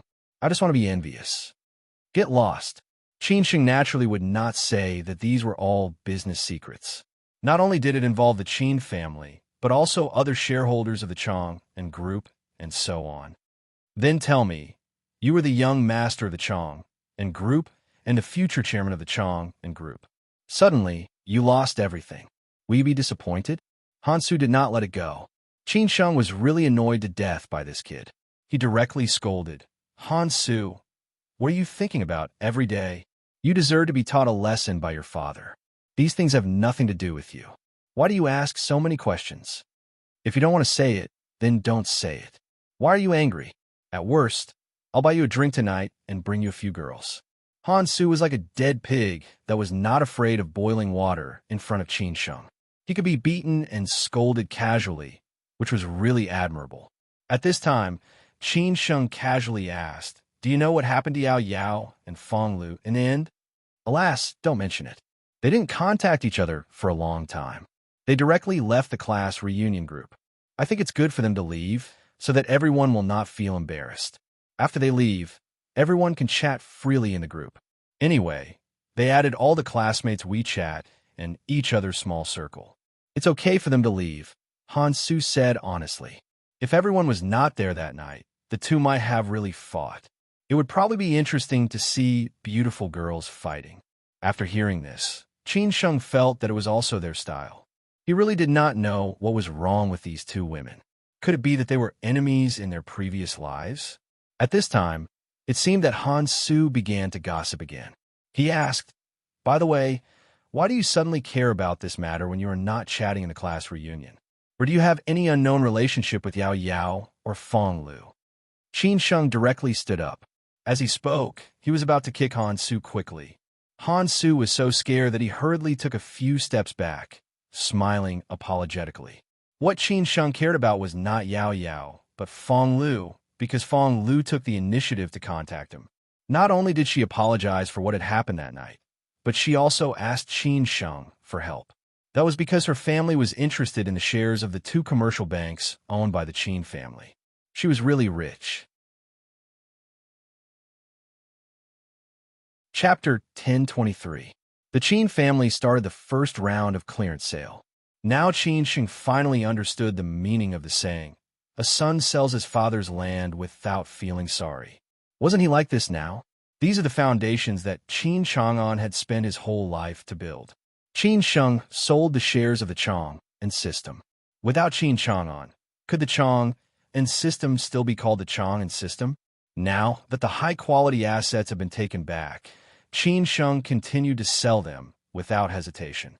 Those who knew clearly that the Qin family was being tried to reduce the burden, but those who did not know might think that the Qin family was preparing to sell their assets and run away. Since Qin Sheng had already decided on several general directions for the future of the Qin family, he would definitely carry out this strategy. Just like what the old professor had said, only by moving with the country could a family have a long and lasting history. In layman's terms, whatever the country wanted to do, the Qin family would follow this direction. Relying on the Qin family's strong financial and human resources, how could it not succeed? Also, the old man said that there was never pure economics, only political economy. The premise of political economy was politics. Qin Sheng was very shocked by the old man's words at that time, and it was more suitable to keep them in mind. This was also the path that he would take the Qin family on in the future.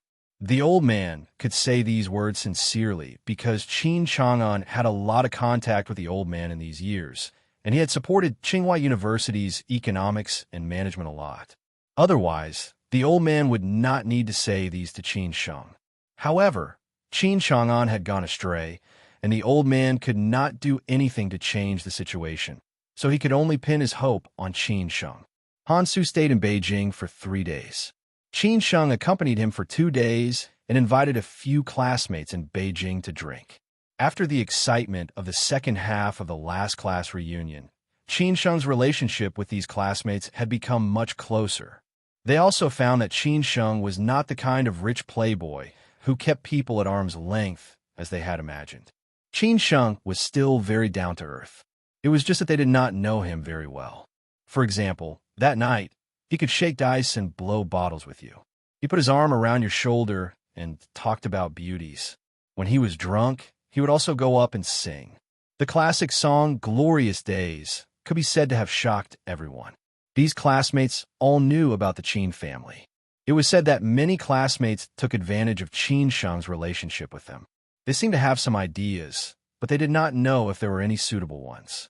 Qin Sheng smiled and said that this was just the beginning, and there would be another batch. If they did not like this batch, they could look for the next batch. The students could not help but admire Qin Sheng a little. Look at him. Selling his company was like selling vegetables. He was a real rich man. Look at him. People might think that the Qin family was in a crisis again and needed to sell assets to raise funds to tide over the crisis. But who would be willing to take over the assets of the Qin family? When the Qin family sold the Chang and group's assets, everyone realized that Qin Sheng was just cashing them in. At this time, Qin Sheng had the upper hand. Of course, there were not many students among them who could afford to buy the Qin family's assets, only less than half of them. But for the Qin family, this was enough. Moreover, the Qin family was facing the capital market, not Qin Sheng's classmates. Qin Sheng did this just to get closer to these students with strong backgrounds. With this first cooperation, there would be a second and a third time. After the 10th day of the Chinese New Year, Zhao Anji, Chang Sini, and Hao Mingyi were quite busy. They met a lot of tycoons in the capital circle. Some of them were family enterprises, some were state-owned enterprises, and some were private equity companies or asset management companies both at home and abroad. For tycoons like them, who were not short of money, what they lacked was high-quality assets. Therefore, the Qin family was not worried about selling the assets. This would also let those classmates understand that it was not Qin Sheng who asked them for help, but that he was letting them take advantage of the situation. Fong Lu had taken a fancy to the shares of the 2 commercial banks. Qin Sheng had thought that Fong Lu had said that she knew Song Ruyu at the class gathering that day. He didn't expect that she really knew Song Ruyu. He didn't know how she managed to invite Song Ruyu to dinner. In this case, how could he not go? Miss Fong Lu had studied abroad after graduating from high school. Her undergraduate degree was in the United Kingdom, and her master's degree was in law in the United States. Therefore, she preferred Western food more than Chinese food. It was only after she returned to China that she slowly changed her mind. It was not that she preferred Western restaurants over other restaurants. Qin Sheng and Song Ruyu were lucky tonight. He had something to do in the evening, so he didn't pick up Song Ruyu. When he arrived at the restaurant, Fong Lu and Song Ruyu were already talking and laughing. He didn't expect that Fong Lu and Song Ruyu knew each other. It seemed that they had a good relationship, not the kind of friends who had only met 2 or 3 times. This was one of the best Western restaurants in Beijing. Fong Lu naturally had the ability to afford it. Even if she spent hundreds of thousands of yuan tonight, it was just a blink of an eye for her. If Fong Lu lived in Beijing, she would definitely be a socialite. It seemed that Fong Lu would develop her career in Beijing in the future. Hi, Qin Sheng. Fong Lu stood up and greeted Qin Sheng with a smile. Qin Sheng said embarrassedly, "Something came up. I'm late. Sorry to keep you waiting." "It's okay. We just sat down and can chat," Fong Lu said with a smile. She was still so delicate and dressed so beautifully. However, in front of Song Ruyu, she seemed to be overshadowed. Qin Sheng was still carrying something in his hand. He handed it to Song Ruyu and said, "I just went to the company. My sister took you shopping today and bought something for you." Qin Ram liked shopping and buying. Every time, she would buy something for Qin Sheng and Song Ruyu. It seemed that as long as she liked something, she would give it to others regardless of whether they liked it or not. Qin Sheng really didn't know what to do with her. "Let's order first," Fong Lu said with a smile. Then she called the waiter. Qin Sheng and Fong Lu ordered the main course and dessert. Fong Lu, who was treating, made up the rest. Of course, she didn't forget to order wine. It was a bottle of Binford Grange from Australia. After ordering, Fong Lu looked at Qin Sheng and said, "I told you that I knew Ruyu at the class reunion last year. Did you not believe me at that time? Did you think I was just being polite?" Qin Sheng said with a smile, "To be honest, I didn't believe you." At this time, Fong Lu looked at Song Ruyu. Song Ruyu took the initiative to explain, "She is the cousin of my roommate in Tsinghua University. She came to our dormitory several times in college. Later, we met in several official activities. When I went on a business trip to Guangzhou, Fong Lu even invited me to dinner and occasionally chatted with me." Although Fong Lu was the cousin of Song Ruyu's roommate in college, they were of the same age, so they didn't call each other sisters. "I see." Qin Sheng nodded silently. Fong Lu said playfully, "Now do you believe me?" "Yes," Qin Sheng said with a chuckle. Fong Lu said with some emotion, "I didn't expect that you two would be together. Life is really wonderful. Ruyu and I have known each other since childhood. It's not surprising that we are together. What is surprising is that we both know you," Qin Sheng said with a smile. At this time, the waiter had already sobered up. Fong Lu took the initiative to raise her glass and said, "Yes, yes, yes. Anyway, I have to congratulate you. When you get married, I will definitely have a drink at your wedding. Of course, in the future, I will develop my career in Beijing. If you need anything, you can also look for me." Fong Lu's words were tactful. She did not need to look for Qin Sheng if there was anything in Beijing. The Qin family and the Song family were big families. She was implying that Qin Sheng should take care of her. Qin Sheng had nothing to do, so he asked, "What's wrong? Haven't you reconciled with Yao Yao?" "Reconcile? That's impossible. That unreasonable woman. I don't want to talk to her for the rest of my life. Just because her parents are officials in the capital, she thinks that everyone has to treat her well. I can't stand her. Besides, I won't beg her." Speaking of Yao Yao, Fong Lu somewhat gnashed her teeth. Qin Sheng said slowly, "After all, in the future, you will develop your career in Beijing. If you can reconcile with her, just do it. Even if you can't be friends, don't be enemies, right? I did nothing wrong. Why should I bow to her? Besides, I am not afraid of her. Since I dared to come to Beijing, I naturally have my own strength," Fong Lu said disapprovingly. Song Ruyu was a little confused. Qin Sheng casually explained, "Yao Yao is our classmate, Minister Yao's daughter. You should know her. Maybe you have met her." "Oh, I seem to have some impression of her," Song Ruyu said uninterestedly. At this time, Fong Lu hurriedly changed the topic. Just as the dishes were about to be served, they began to eat and talk about other things. They did not continue to dwell on this topic. After drinking a few glasses of wine, Fong Lu revealed the purpose of this trip. She said, "Qin Sheng, as I told you on the phone, My family also heard that the Qin family sold their assets. Among them, we are more interested in the shares of the two commercial firms in Guangdong. So they asked me to ask you about the current situation. If the shares have been sold, we won't say anything more. If not, for the sake of our classmate, please give our family a chance. Of course, we can negotiate the price. Just follow the rules. Qin Sheng answered truthfully. I have already asked about this matter. Several capital institutions have indeed contacted us. You also know that the shares of high-quality commercial firms in the city are very popular for these capital structures. After hearing the news, they flocked to us. Moreover, nowadays the shares of big banks are worth a lot of money. It is difficult to get a bank license. For many financial institutions and financial holding groups, commercial firms in the city are the most urgently needed assets to make up for their shortcomings. Feng Lu smiled faintly and said, Qin Sheng, of course I know that the shares of the commercial firms in these two cities are relatively scarce. I also know that the commercial firms in these two cities have been developing rapidly in recent years. As long as you release the news, of course, there will be no shortage of buyers. Otherwise, why would I come to you? Qin Sheng chuckled and said, Feng Lu, if you really want the shares of the commercial firms in these two cities, it is not impossible for me to persuade my family to sell them to you. But I may have a condition. Feng Lu looked at Qin Sheng and said very seriously, What condition? As long as it is reasonable, it will be fine. Feng Lu looked at Qin Sheng and said very seriously. If she could really make this deal, her voice in the family would be more powerful. Qin Sheng said slowly, The condition is actually very simple. The Qin family may be doing something in Guangdong. At that time, if we need the Feng family's help, you have to help us. If you agree to this condition, we will also have some assets to sell in Guangdong.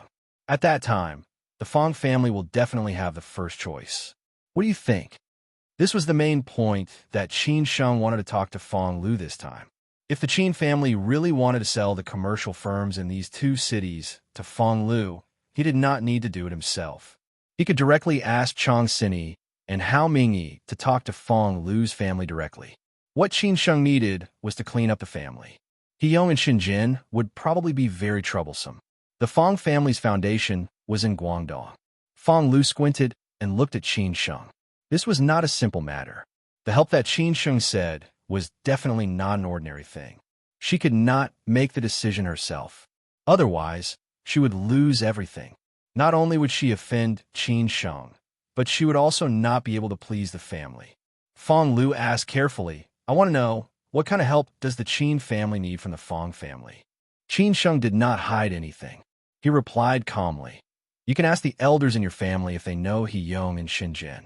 If they know, they will probably understand. Feng Lu did not beat around the bush and said straightforwardly, Okay, I will call them tonight. I will get back to you as soon as I have any news. You have to keep the shares of the commercial firms in these two cities for me. Qin Sheng raised his glass and said, I hope we can cooperate happily. Chapter 1024. Taking root. What meant by maximizing benefits. For example, Qin Sheng did this time. The shares of the two companies in two cities were indeed tempting, but it was the same no matter who he sold them to. If he sold them to an ordinary investment institution, he would only earn money. If he sold them to a top investment institution, he might get a chance to continue cooperating with them. However, if he sold them to the Feng family, he might get help from the Feng family in Shenzhen. Heyong had been a tyrant in Shenzhen and had pocketed a lot of the Qin family's assets over the years. Especially after Qin Chang'an's accident, Heyong had transferred a lot of the Qin family's assets under the instigation of his scoundrels and the secret support of his sixth uncle. The Qin family had no time to deal with the ambitious ingrates like Heyong and Song Shixin before. Now that the Qin family had sold the Chang'an branch, which was too big to be sold, they no longer had a focus on the Chang'an branch. They could finally deal with Heyong and Song Shixin. Therefore, Qin Sheng had to make a plan and complete this task at the lowest cost. Now the Qin family was selling the high-quality assets that they had acquired. After sorting out these assets, it was time to integrate the original assets of the Qin family. Before the new year, The Qin family had decided to check the accounts of the last 5 years. The reason why they chose the last 5 years was that the Chong and branch had developed rapidly in the last 5 years, and so had the Qin family. At that time, He Yong and Song Shixin had also become governors. However, it would be very difficult to check the accounts of the last 5 years. At that time, they might have to confront them directly. Dalian belonged to the sphere of influence in the northeast. Zhuangzhou had a lot of connections there, and there were other hidden resources of the Qin family that could be used. Gongsun had been planning with Zhuangzhou, but they had no clue about the Shenzhen branch. Therefore, Qin Sheng came up with this idea.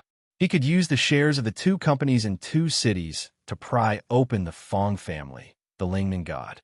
The Fong family was not a big family in Guangdong, but it was powerful far beyond Yong. Otherwise, Fong Lu would have dared to go against Yao Yao directly. Because of this, Qin Sheng came up with this idea after the Fong family took the initiative to contact him. Otherwise, why would he agree to have dinner with Fong Lu and bring Song Ruyu along? However, whether it would work or not, Qin Sheng was just trying. Therefore, the shares of the two cities' businesses were just the beginning. If the Fong family had this intention, then the other assets of the Qin family could also be transferred to the Fong family in the future. The Fong family would get the benefits that they deserved. The Qin family would not only get rid of Yong, but also sell these assets at the same time. It could be said to be killing two birds with one stone. Qin Sheng knew that Fong Lu did not have such a great ability to settle this matter. His meeting with Fong Lu tonight was just to throw a brick to attract Jade. After Fong Lu went back and discussed it with the elders in her family, he would know the result. After dinner, Qin Sheng and Song Ryu left first. Of course, Fong Lu paid the bill. After Qin Sheng left, Fong Lu thought carefully about what Qin Sheng had said. She had never heard of Yong, nor did she know what Qin Sheng's ultimate purpose was. She could only go back and discuss it with the elders in her family. On the way home with Song Ryu, Qin Sheng said with some embarrassment, "It's a bit hard for you to act with me today." While Qin Sheng and Fong Lu were talking, Song Ryu didn't interrupt them. She just listened to their conversation. If it weren't for Qin Sheng, Song Ryu wouldn't have agreed to have dinner with Fong Lu. Although they had met a few times, their relationship was not that close. Moreover, Song Ryu was very picky when it came to making friends. Song Ryu said half-jokingly, "It's nothing. I even freeloaded a Western meal with you." Qin Sheng laughed and said, "You still lack food? I guess many people in Siju City want to treat you to a meal, but you really need to eat more recently. I see that you have lost a lot of weight. Others get fat during the Spring Festival, but you do the opposite. How am I thin?" Song Ryu lived a regular life and was also very self-disciplined in other aspects. She would never allow herself to gain weight. Fortunately, she was the kind of person who would not gain weight no matter how much she ate. At this time, Qin Sheng deliberately looked at a certain part of Song Ryu's body. He did not say anything, but the smile on his face had already betrayed him. Song Ryu instantly blushed and said coquettishly, "Rogue." Instead of feeling ashamed, Qin Sheng laughed out loud. It seemed that he had been unscrupulously flirting with Song Ryu recently. Anyway, Song Ryu would not do anything except blush and say coquettishly. After a while, Qin Sheng slowly put his arm around Song Ryu's shoulder. Song Ryu was also contented and leaned her head on Qin Sheng's chest. Qin Sheng thought that if life could be a multiple-choice question, then he would not know what Song Ryu was thinking. In the evening, Fong Lu returned home in Beijing and called her grandfather. It was better to discuss this matter directly with her grandfather. Even if she called her father and uncle, they would eventually have to report it to her grandfather, because they could not make a decision. Although Fong Lu lived alone in Beijing, the mansion she lived in was not small. It was a small, luxurious house with an area of more than 200 square meters, but it only had a master bedroom, a secondary bedroom, and a study room. This house was bought by her cousin's family when he was studying in Beijing a few years ago. Later, her cousin returned to Guangzhou to develop his career, and the house was left empty until she came to Beijing this time. After Fong Lu repeated everything, she said, "Grandfather, this is all the things I talked about with Qin Sheng today. What do you think? In the old house of the Fong family in Guangzhou, old Master Fong sat on the balcony and was lost in thought. The old master's hair was yellow and white, but he looked very energetic. He did not look like an old man in his 70s at all. With an old pipe in his mouth, he looked very dignified. This kind of temperament was definitely cultivated by several generations. The old master asked thoughtfully, "Does Qin Sheng's words carry any weight in the Qin family?"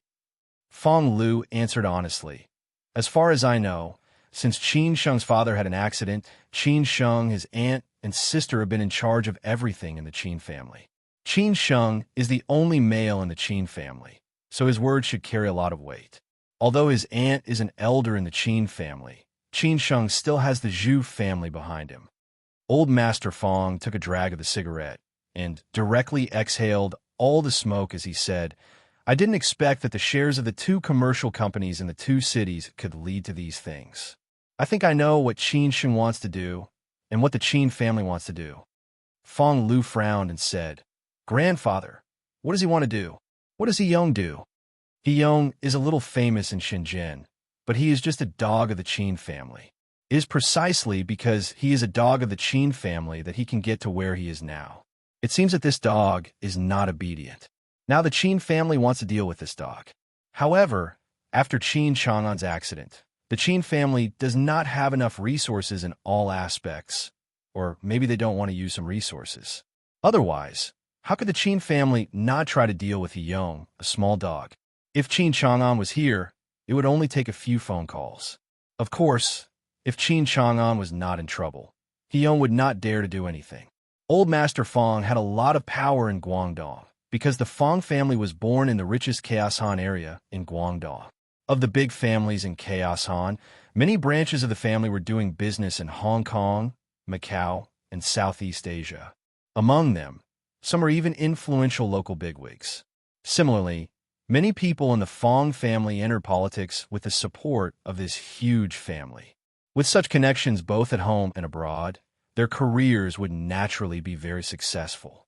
In the Lingnan area, the relationship between the family and the family was very important. In addition to the relationship between teachers and students from the same hometown and overseas, there were indeed many big families in the Lingnan area, and the Fong family was one of them. Fong Lu was smart. How could she not understand grandfather's words? She said subconsciously, "Grandfather, Qin Sheng wants us to help them get rid of He Yong, this dog, on vacation." Well, I don't know who came up with this idea. If it is Qin Sheng, your classmate is really not simple. With his father's power, he even dares to talk to us about such a business. But it is only the shares of the two cities' business, not enough. Old Master Fong chuckled, because Fong Lu did not finish her words. At this time, Fong Lu immediately said, "Grandfather, Qin Sheng also said that the shares of the two cities' business is only the beginning. The Qin family will sell other assets later. If we are interested, we can choose first." Oh, hearing this, old Master Fong narrowed his eyes. He thought of what the Qin family wanted to do, and then thought of the Qin family selling the shares of the Chang'an Group. He seemed to understand what the Qin family wanted to do. At this time, old Master Fong's eyes lit up. "Lulu, I understand. It turns out that the Qin family thinks in this way. It seems that if we help the Qin family get rid of He Yong, this dog, we could get a lot of benefits from the Qin family's assets in Guangdong and other assets." Fong Lu frowned and asked, "Grandfather, how should I reply? Do we agree or not?" "Why not? You call tomorrow and ask when we can talk about the shares of the two cities' business. I will ask your youngest uncle to go to Beijing now. It would be better if your youngest uncle can meet Qin Sheng and the elders of the Qin family. In this way, the two families can be considered to have a formal relationship, and there will be other cooperation in the future," old Master Fong said bluntly. Fong Lu was surprised and said, "Grandfather, you agree?" "Lulu, do you know why I agree?" Old Master Fong asked calmly. Fong Lu was a little confused. She replied, "I knew, but now that you mentioned it, I don't know." Hearing his granddaughter's words, old Master Fong could not help but laugh. This silly girl was too smart. He did not keep her in suspense and answered honestly, "It's okay if we don't want the shares of the two cities' business. We may not be able to take the Qin family's assets. However, we must rely on the Qin family. Many families in Chaos Han want to enter their circle, but what happened in the end? Without a root in Beijing, our roots in Chaos Han will not be able to withstand the destruction of the wind. Our Fong family's foundation in Beijing is still very weak. I'm paving the way for you. Fong Lu understood immediately. She first said, "Grandfather, I know you are doing this for my own good. I will definitely not let you down." After saying this, Fong Lu quickly said, "I will bring you a grandson-in-law from Beijing tomorrow. If there is no leader in the family, I don't think it is right to bring him back to our family." Old Master Fong was a little confused by Fong Lu's sudden change of direction. He did not come to himself for a while. When he came to himself, Fong Lu had already hung up. At this time, Old Master Fong began to wonder if it was a wrong decision to let his granddaughter go to Beijing to develop her career. Battlefield Literature.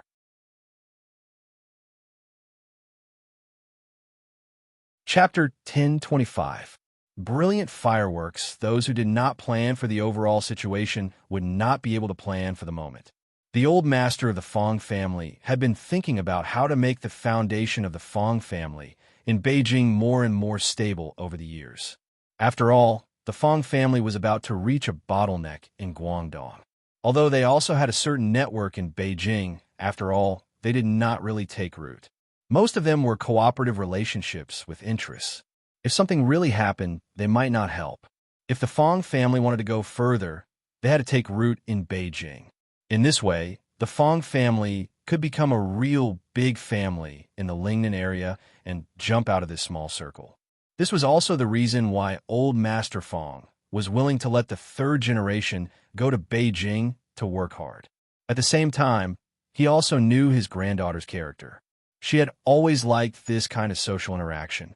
As long as she was willing to struggle, the Fong family was also willing to pave the way. Therefore, old Master Fong agreed to Qin Sheng's conditions, not because Qin Sheng's bargaining chips were attractive, of course, part of the reason. More importantly, he wanted to pave the way for his granddaughter so that she could be tied to the Qin family, because the Zhu family was behind the Qin family. This was the most long-term consideration. In the dead of night, Fong Lu was lying in the bathtub, enjoying a rare moment of comfort. The master bedroom bathroom was very large, with a large bathtub. In front of the bathtub was a floor-to-ceiling window. Lying there and taking a bath, she could see the scenery of the financial street. This was the financial center of the whole of China. Although Lujiazui was more famous, the financial street held the power of life and death in Lujiazui. Any news from here was enough to shake Lujiazui. This was Beijing, under the feet of the emperor. Fong Lu did not directly call Qin Sheng the next day, nor did Qin Sheng continue to contact her. This was originally a mutual agreement. If either of them took the initiative, they would lose their sense of propriety. How could a smart person like Fong Lu not understand this? The longer it was delayed, the more people would think that the Fong family made a decision after careful consideration. However, it could not be delayed for too long. Otherwise, Qin Sheng would feel that there were too many doubts about the price of the house. Unknowingly, it was already the Lantern Festival on the 15th day of the first lunar month. Zhao Anji asked Qin Sheng to take Song Ruyu home for dinner. How could Qin Sheng not complete such a task? Therefore, Qin Sheng took Song Ruyu home in advance. Today, Zhao Anji took the initiative to cook for the juniors in the kitchen. Of course, Qin Sheng, who had nothing to do, helped by the side. He did not really like cooking. He just felt that cooking was an art. Especially when everything was done, he would feel a sense of accomplishment. There was no one else in the kitchen. The servants left after preparing the ingredients. Qin Sheng helped the aunt cut the side dishes and asked casually, "Aunt, how's the visit with my father? Is there still no news?" Hearing Qin Sheng's words, Zhao Anji's hand that was picking vegetables stopped subconsciously. She said, "There's no news. I heard from the other side that no one is allowed to visit at this stage. I've thought of many ways, but the other side still doesn't agree. At present, we can only wait for news." "Sai, what do you think my father is after?" It wasn't easy for him to open up the situation, but it ended up like this. Even if he wants to take revenge, he has to wait until his business is over. As long as the green hills are green, there will be firewood to burn. Qin Sheng complained casually. Of course, this was just a complaint. How could he not know what the old man really wanted? This was not a formal discussion. It was just a small talk between the elders and the juniors. Zhao Anji laughed and scolded. You heartless man. Your father is doing this for you. He wants you to relax and feel less stressed. Otherwise, why would he do this? He is sacrificing himself to help you. I think it's best that no one is sacrificed. As long as our family is united, everything else is just fleeting clouds, Qin Sheng muttered. Zhao Anji looked back at Qin Sheng and said, You wish. If we do this first, will others be willing? If the enemy wants to kill us, we can only bite the bullet and do it. Only when they die can we live a happy and stable life. You're right. How many garlic sprouts should I cut? Qin Sheng said with a smile. However, he suddenly turned at the back. Zhao Anji did not think much and replied, 2. Qin Sheng took the garlic sprouts and continued to cut. At this time, he suddenly said seriously, Auntie, it's the 15th of the first lunar month. Why there's still no news? I feel that it's too quiet after the spring festival. It seems that nothing happened as we expected. This kind of peace is a bit strange. Zhao Anji said thoughtfully, We're in a passive position. The calmer it is, the better. Let's wait patiently. She also wanted some calmness. Although the Qin family was in a passive position, they were also a little anxious. However, this kind of thing was not something they could decide. The calmer nothing happened, the better it would be. Then, the Qin family would have enough time to do their own things. Even if it really came, the Qin family had to pretend that nothing had happened, unless sixth Uncle Long attacked the Qin family. It didn't take long for dinner to be ready. Qin Sheng even cooked a pot of tang yuan. Although the Qin family couldn't be reunited yet, there was still hope. Hope was the most beautiful thing. While Qin Sheng was cooking in the kitchen, Song Ruyu was chatting with Qin Ran and Qin Jing in the living room. Qin Jing deliberately said in front of Song Ruyu, Sister, my brother is very good at cooking. He could be a CEO, a chef, a driver, a laborer, and a bodyguard. What do you think of such a husband? Song Ruyu did not expect that Qin Jing would become more and more naughty. She replied, In your eyes, your brother is the best brother in the world. Do you want me to change your sister-in-law? Hee, I'm just kidding. Qin Jing hurriedly laughed. It had been a long time since they returned to China. Song Ruyu had gradually adapted to life in China. No matter how good the outside world was, it was not as good as in China. She had her family in China, while she was just a wandering passerby abroad. The dinner was very lively. After all, today was the Lantern Festival. No matter how hard and tired life was, people had to move on after all. After dinner, Qin Sheng suddenly said that he would take Song Ruyu and his sister out for a trip. Zhao Anji was somewhat confused. Qin Sheng also invited her to go with him. Zhao Anji declined, saying that she was too tired and didn't want to have fun with young people. What did Qin Sheng want to do? Song Ruyu and the others didn't know. They kept driving on the road. On the way, they kept asking, but Qin Sheng did not say anything. He just said that they would know after a while. Everyone was a little confused, but they could only follow Qin Sheng. As they looked at the direction where they were going, they became more and more confused. After nearly an hour, the cars suddenly stopped. After they got out of the car, they found that they seemed to be halfway up the mountain in the suburbs. If they continued to go forward, they would probably reach the foot of the Great Wall. Qin Sheng, what are you doing? Qin Ran was a little unhappy. Who would want to do this at night? Qin Jing also muttered, Brother, it's so dark here. It's so scary. Let's go home, or Mom will be worried. Song Ruyu did not say anything, because she knew that Qin Sheng was not the kind of person who would make trouble without reason. They must have wanted to do something, but they did not know. At this time, Qin Sheng suddenly dialed the phone and said, We can start now. Then he directly hung up the phone.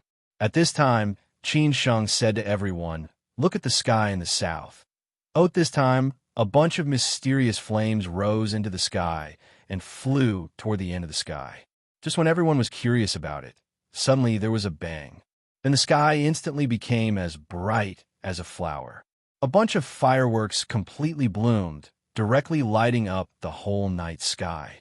Everyone's eyes widened. Their expressions showed how pleasantly surprised they were. This was because the fireworks were too big and too beautiful. Wow! Qin Jing could not help but be surprised. At this time, everyone understood what was going on. Song Ryu's face was also full of a bright smile. It seemed that she had not seen fireworks for a long time, let alone such beautiful fireworks. It turned out that Qin Sheng was so mysterious tonight. He was taking them to see fireworks. The 15th day of the first lunar month seemed to be a day of splendid fireworks. Qin Sheng lowered his head and asked softly, "Is it beautiful?" "It's for you." Song Ryu nodded happily and said, "Thank you." "There are more," Qin Sheng said with a smile. At this time, he had already put his arm around Song Ryu's shoulder. Song Ryu looked back at Qin Sheng and found that he was looking at the several clusters of flames rising into the sky again. She smiled sweetly and leaned on Qin Sheng's shoulder, feeling really happy at this moment. The next second, several clusters of fireworks bloomed in the night sky at the same time. Compared with the fireworks just now, they were more beautiful and more spectacular, almost lighting up the whole night sky. This was the gift that Qin Sheng had prepared for a long time. He found that he had not done anything romantic for Song Ryu, so he had this idea tonight. In fact, it did not take much effort. As long as he found a suitable place to set off the fireworks, he would spend some money to buy some good fireworks. This was not difficult for Qin Sheng. Qin Sheng had not seen fireworks for a long time.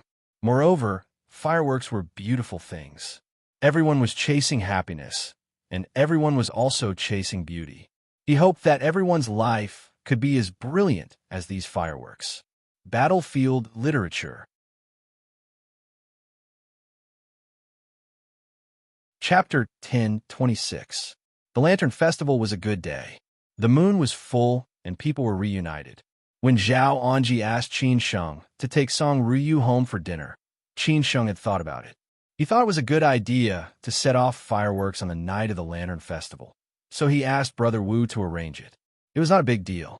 Brother Wu quickly found a suitable place to set off the fireworks. Then, he found a company in Hebei. Their company was in charge of all kinds of fireworks celebrations. Brother Wu spent some money to get them to bring the fireworks over. That was how the show tonight came about. Qin Sheng was willing to spend money, and this company did not cheat Brother Wu. The fireworks went on for 20 minutes and finally ended after the last big one. Qin Jing ran over and shouted happily, "Brother, it's so beautiful. You prepared a surprise for us." "As long as it makes you happy," Qin Sheng said, touching her hair.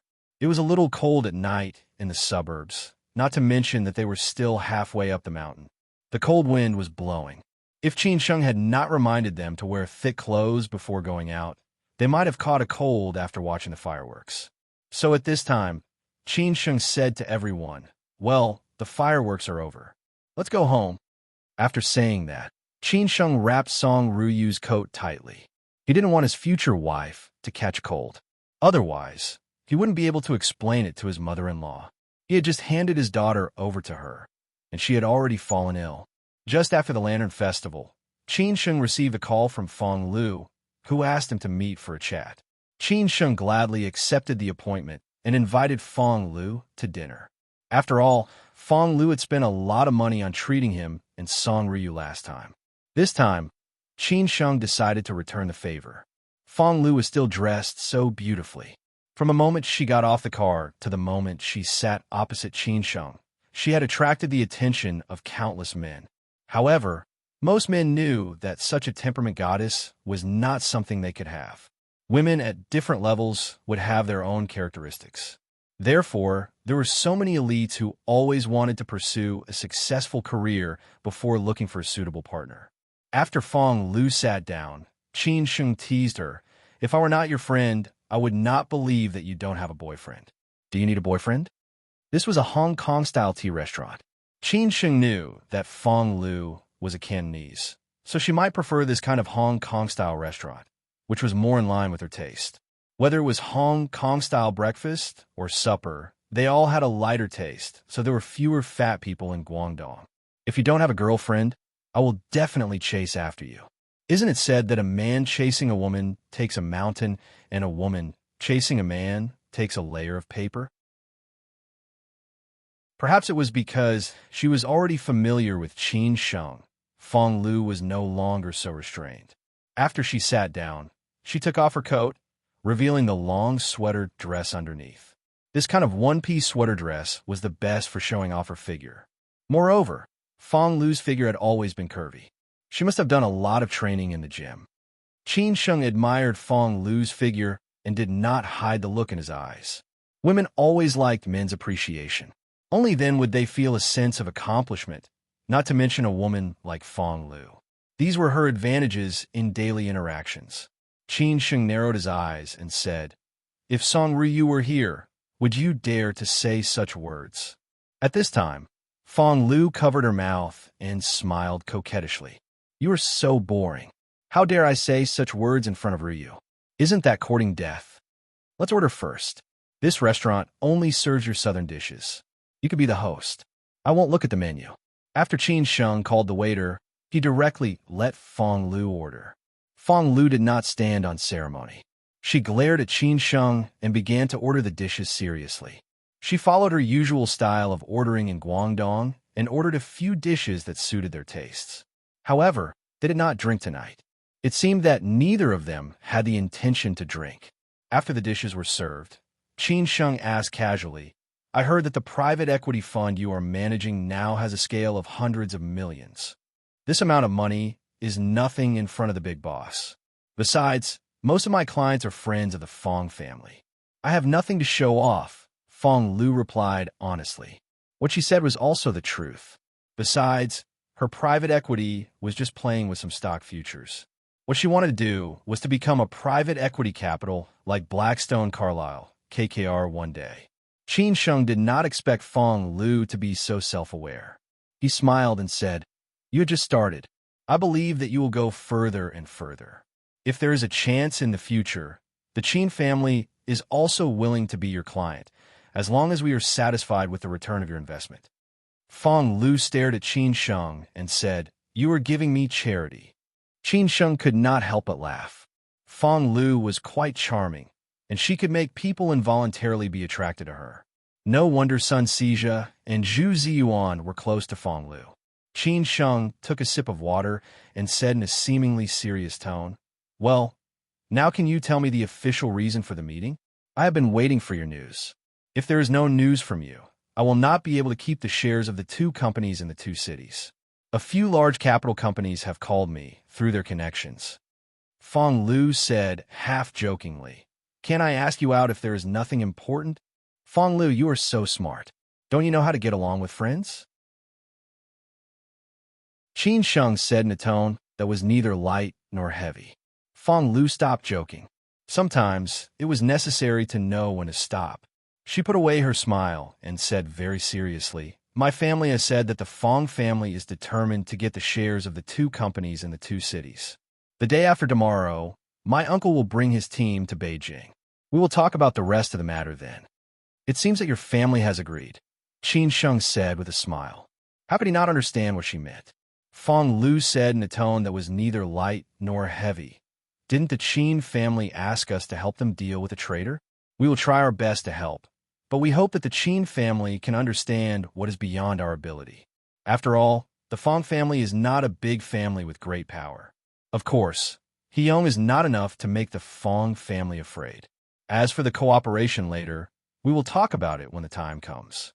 Maybe the assets of the Qin family may not be suitable for the Fong family, or maybe the Fong family may not be able to take the assets of the Qin family, right? The Fong family is very courageous. Then it is settled. The shares of the two companies in the two cities will belong to the Fong family. Of course, I don't know how to talk about it, and I'm not responsible for it.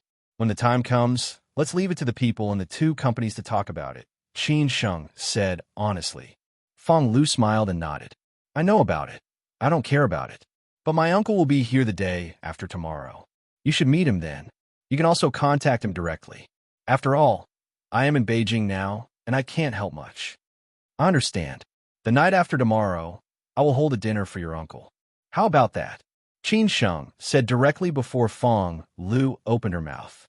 Since Fong Lu could handle this matter, of course, Qin Sheng had to give her face, and he had to give her enough face. In this way, the Fong family would believe that Fong Lu was really close to him, and the cooperation with the Fong family in the future would be smoother. This was the real reciprocity. In the evening, after Qin Sheng returned to the Qin family, the Qin family held another internal family meeting. Chang Baji, Hao Lei, and Yujbak all attended because they might be busy in the future. Annie, I have talked about the Fong family. When we deal with Heyong, the Fong family will help us there, Qin Sheng said with a smile. Zhao Anji looked at Qin Sheng and asked, "Is this Fong family reliable? It may not be a top family in Guangdong, but it is more than enough to deal with Heyong. It will save us a lot of trouble," Qin Sheng explained honestly. Zhao Anji nodded silently. That's good.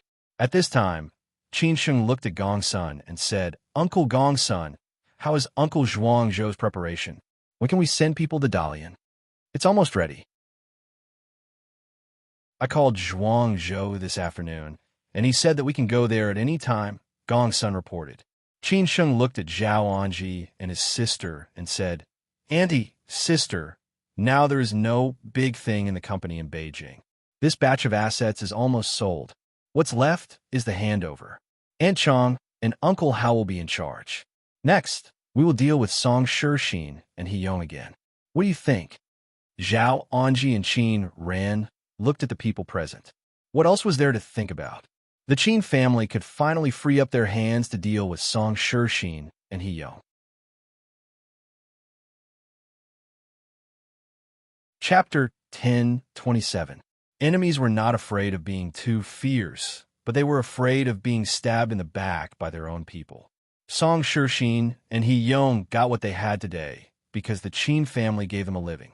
If the Qin family didn't give them a living, who knew what their lives would be like now? Of course, it was undeniable that they had made sacrifices for the Qin family. However, they were not the only ones who had made sacrifices for the Qin family. Besides, the Qin family had never mistreated them. Similarly, they should not be underestimated. However, many of the people who followed Qin Chang'an were capable. It was just that Qin Chang'an appreciated them. As the saying goes, if the emperor treats us like a scholar of the state, we will repay him as a scholar of the state. However, the Qin family treated them so well, but they bit the hand that fed them. Especially when the Qin family was in danger, they took advantage of the Qin family. It was not that Qin Sheng did not give them a chance. After Qin Chang'an's accident, they did not express their loyalty to Qin Sheng. When Qin Sheng sent someone to talk to them, it was understandable that they ignored him. After all, at that time, everyone in the Qin family was in danger. It was normal for them to think of ways to protect themselves. However, they attacked the person sent by the Qin family, which was somewhat intolerable. Now, Qin Sheng did not need their loyalty anymore. They had taken advantage of the Qin family and behaved in such a bad way. It was time for the Qin family to deal with them. Now, Qin Sheng had no scruples and could go all out to deal with them. As long as he dealt with them, the Qin family could start over completely. It was hard to guard against family thieves, but they had to be eliminated. Qin Sheng already had a plan in mind, but he still needed to listen to the opinions of the listeners. After all, he was afraid that he was not thorough enough. At this time, Qin Ran said, Song Shixin and Heyong must be eliminated. However, we still need to think about how to do it. Checking their accounts is one thing, and we can find out their dark history. Uncle Gong Sun has arranged people around him, right? We didn't have time to use them last time. It's time to use them this time. Ran is right. We'd better not act recklessly unless it's the last resort. After all, the Qin family is still at the top of the storm. As long as your father's matter is not over, the Qin family can't make too big a move, Zhao Anji said thoughtfully. Zhao Anji's meaning was very clear. When she said not to act recklessly, she meant not to kill anyone. Regardless of whether it was on her side or on Song Shixin's and Heyong's side, she also knew some of Qin Chang'an's tricks in the past. She had also heard about Qin Sheng's past affairs. The father and son both had a strong murderous aura. Qin Sheng squinted at the others and said, "Auntie is right. Try not to fight if you can." At this time, Gongsun said, "I know you are worried, but we are not going alone this time. The company will send someone to check the accounts. What if these people are in danger? Are we going to make a move or not? Especially Song Shixin. He has connections with many local forces. As for He Yong and Shenzhen, it's still better. After all, the environment in Shenzhen is different. He doesn't have the guts. At most, he will use his connections with the government to stop us." Qin Sheng explained, "What we mean is, we won't do it unless it's absolutely necessary. But if it really comes to that, of course, we can't bear it." Everyone understood what Qin Sheng meant. If it was the Qin Sheng in the past, he might cut the Gordian not quickly. But now, Qin Sheng did not dare to be so presumptuous. After all, his identity was different. When he was cleaning up the mess in Zhujiang, Qin Sheng also tried not to do it himself if he could. Zhao Anji said calmly, "Then let's discuss now. Who will go in Dalian, and who will go in Shenzhen?" Qin Sheng frowned and thought for a moment, then said, "I have thought about this. Let Uncle Gong's son go in Dalian. Nangong will also go with Uncle Gong's son. Then, let Brother Wu and Bak go with a few bodyguards. In this way, they can also protect the people in the company, in case of any trouble. As for the Shenzhen side, let me go. Lao Chang and Hao Lei will follow me." Zhao Anji directly stood up and refuted, "Qin Sheng, you can't do this. It's too dangerous for you to go there. What's more, there are still many things that you need to be responsible for in Beijing. You can stay in Beijing. I will go to Shenzhen to deal with Yang's matter." Qin Ran also agreed, "Annie is right. Your identity is quite special now. If you go to Shenzhen with such a big fanfare, many people will be suspicious. Let me or Annie go." "Sister, now the company is being reorganized. You just need to take care of the company's affairs. It's not dangerous for me to go to Shenzhen. Didn't Uncle Gong's son just say that Shenzhen is not as dangerous as Dalian? What's more, this time I have the Fong family's help. I think it should be much smoother." Qin Sheng argued. He dared not let Annie and sister go. Annie was already so old. It was too much trouble and too dangerous for her to go to Shenzhen. Moreover, it was more suitable for Annie to be in charge of the company.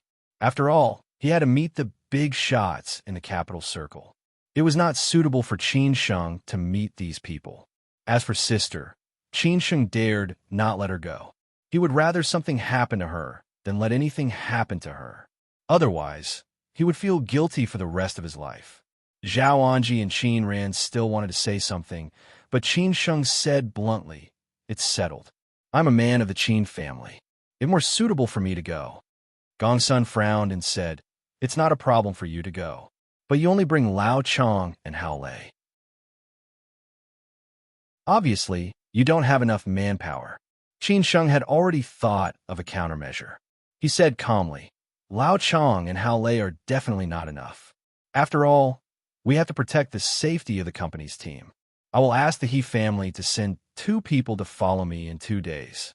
They have enough manpower. We have also worked together before. It's better to know each other." "That's good."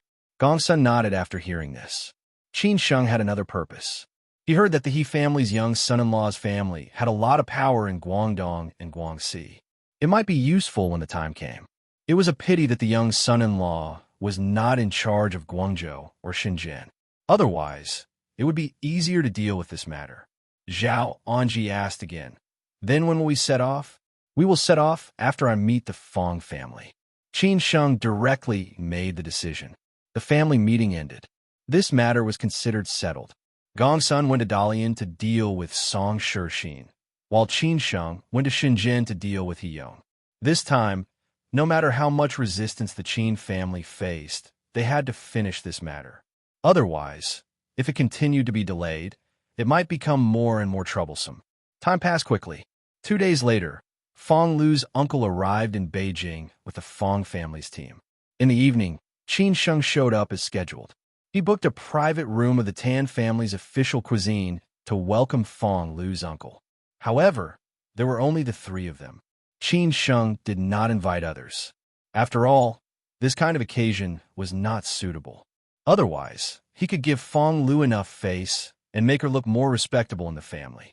Since it was Qin Sheng's treat, of course, he had arrived at the private room early and was waiting.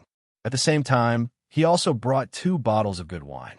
About 10 minutes later, the waiter brought Fong Lu and her uncle in. Qin Sheng stood up gladly and went forward to welcome them. Fong Lu's uncle looked very young. It seemed that he was only a few years older than Fong Lu. "Uncle, this is Qin Sheng, the one I told you about." Fong Lu took the initiative to introduce him. She was still relatively shy in front of her uncle. After all, he was her elder. "Fong Tianai." Fong Lu's uncle smiled and reached out his hand. "Hello, Master Qin. I've heard a lot of people talking about you. Today, I finally have the chance to meet you." Qin Sheng said, half-jokingly. "How should I address you? I feel that if I call you uncle, it will make you look a little old. But if I call you Boss Fong, it will be too unfamiliar. I really didn't expect you to be so young. Whatever you want to call me, I don't care about these things." Fong Tianai smiled and said. Fong Tianai, the second son of the Fong family, was one of the 2 coachmen of the Fong family. He had studied abroad since high school, first in Singapore, then in the United Kingdom and the United States. He was good at international trade development and management. He was handsome and elegant. Although he was in his 40s, he looked like he was in his 30s. Qin Sheng said happily, "Then I'll call you Brother Fong. You can call me Qin Sheng." At this time, Fong Lu was somewhat unwilling. She muttered, "Qin Sheng, you call my uncle Brother Fong. Then what should I call you? Should I also call you Uncle Qin?" Hearing Fong Lu's words, Fong Tianai and Qin Sheng laughed at the same time. The atmosphere became harmonious in an instant. They didn't feel strange when they met for the first time. Fong Tianai smiled and talked about his own things. Fong Lu didn't continue to pester him. Qin Sheng smiled and invited Fong Tianai and Fong Lu to take a seat. After sitting down, they still chatted politely. After ordering the dishes, they had become more familiar with each other. Fong Lu smiled and poured wine for Qin Sheng and Fong Tianai. She also drank wine with the 2 men tonight. It had to be said that Fong Lu was born to be a socialite. Ordinary men were no match for her drinking capacity. As they chatted, they talked about the business of the 2 cities. Fong Tianai half-jokingly asked what the bottom price of the Qin family was. Originally, Qin Sheng shouldn't say such a business secret, but thinking of the follow-up with the Fong family, Qin Sheng didn't hide it. Of course, Fong Tianai would also ponder whether it was true or not. Their team already had their own base price. After all, it was not a secret how much these shares were worth. They could find out with a little investigation or inquiry. After talking about these things, Fong Tianai said with a smile, "This price is reasonable. It is similar to what we expected. It seems that tomorrow's negotiation should be very smooth." Qin Sheng raised his wine glass and said, "Then I hope our first cooperation will be smooth." After drinking, they could already be regarded as business partners. Fong Tianai also said happily, "There will be many opportunities for cooperation in the future. I also hope that the Qin family can take care of our business." Qin Sheng nodded and said, "Of course." At this time, Fong Tianai took the initiative to bring up the topic. "I heard that He Yong is from the Qin family." Qin Sheng said casually, "Oh, it seems that Brother Fong already knows it. This should not be a secret. The Fong family was born in Chaos Han. Isn't the business of Chaos Han people in Guangdong the business world? He has been doing well in Shenzhen these years. He must have a lot of connections with many Chaos Han tycoons. Maybe Brother Fong has already met him," Qin Sheng said casually. Fong Tianai squinted and said, "Speaking of Yong, I did meet him and even had dinner with him several times. But it was at other people's dinner parties. These years, he has been really high profile in Shenzhen. That is also because of the Qin family. Master Qin's prestige has spread far and wide." The headquarters of the 2 insurance companies under the Chong and Group are in Shenzhen. Who doesn't want to be close to He Yong, the god of wealth? But I didn't expect this guy to be an ingrate. Qin Sheng sighed and said, "Our family is unfortunate. My father made a mistake. He Yong has been working for the Qin family for these years. Who would have thought that he would stab us in the back? Otherwise, the Qin family wouldn't have been so cruel to deal with him this time. So in this aspect, we still need Brother Fong's help. Fong Tianai said, since the old master has agreed, how can I not help? I've already spread the news in Shenzhen. I reckon that many of the big shots in Chaos Han will draw a clear line with him. Yong's business is quite big now. I reckon that he has cooperated with or borrowed money from the big shots in Chaos Han. If his capital chain is broken, wouldn't it be easy to deal with him? Fong Tianai voiced out his thoughts. Qin Sheng said thoughtfully, it has not reached that stage yet. He Yong is responsible for a lot of things in the Qin family. The mutual interests are too close. If we really break his capital chain, it will also affect our Qin family. Although the Qin family is not afraid of breaking our wrists, it is better for us to do it without bloodshed. Fong Tianai did not expect Qin Sheng to be so thoughtful. He asked curiously, then what do you think? Qin Sheng smiled and raised his glass again. He said, Brother Fong, we are not in a hurry. After a period of time, I will know it clearly when I go to Shenzhen. But when we are in Shenzhen, Brother Fong, please take care of us. After all, this is your territory. Fong Tianai raised his glass and said, that's for sure. Let's drink. Fong Lu had been listening to their conversation and felt that she was completely ignored. At this time, she knew that they had talked about enough. She deliberately changed the topic. You only know how to talk about things. Have you forgotten that I am here? Fong Tianai laughed and said, oh, I almost forgot. My baby niece is still here. Qin Sheng also said, sorry, Fong Lu. Come on, let me drink to you. Fong Lu smiled happily and followed Qin Sheng and Uncle Mo to drink a glass of wine. Fong Tianai said bluntly, Qin Sheng, our Lulu will develop in Beijing in the future. She is new to Beijing, and she is not familiar with the people and the place. I hope you, the local tycoon, can take care of her. Let me drink to you. Qin Sheng sighed and said, Brother Fong, you are too polite.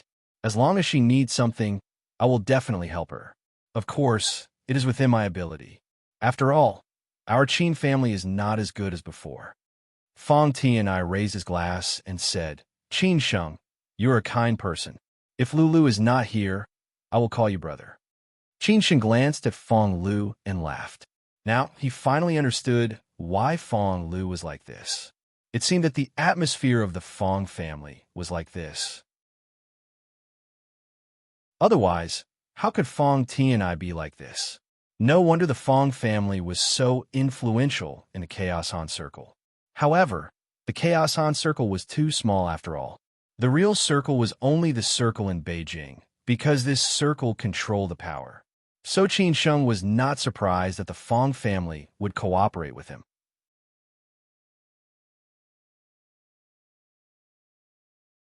Chapter 1028. Most ordinary people only wanted to have a house, a car, and savings, a wife, children, and a happy family. This was also the comfortable life that most people pursued. Some people wanted to stand out. They were ambitious and unwilling to be mediocre. They wanted to be the trendsetter of the times and finally reach the position that they wanted in life. Naturally, they had to pay a high price for such a life. However, for big families like the Qin family and the Fong family, they had already passed this stage. What they wanted was for their families to flourish and have a long history. They wanted their families to stand in the long river of history instead of being easily crushed by the wheel of history. Therefore, they would try their best to make their families move forward and finally stand on the top of the pyramid. Therefore, these big families always liked to cooperate with each other. This was the only way to maintain a strong vitality of a family and weave a network of interests that would eventually serve the whole family. The Fong family wanted to develop in Beijing and pave the way for Fong Lu. In addition to the families that were on good terms with them, they naturally needed to find more powerful allies. The appearance of the Qin family satisfied the Fong family. Although the Qin family was in some trouble now, a starving camel was still bigger than a horse. Moreover, Qin Sheng was engaged to Song Ruyu and had the support of the Zhu family. Therefore, the Qin family would definitely not decline. As for the Fong family, it was only to help the Qin family deal with He Yong. After Qin Sheng and Fang Ti and I finished talking about these things, Fang Tianya's purpose of this trip had been achieved. Next, the negotiation between the Fang family and the Qin family was relatively smooth. As long as both sides discussed a reasonable purchase price, there would be no more surprises. After all, behind the scenes, the top management of the two families had reached an agreement. Zhao Anji was in Beijing to take charge of the overall situation. Qin Ran cooperated with her. Together with Chang Xinyi and Hao Mingyi's team, Qin Sheng believed that there would be no more trouble in the company.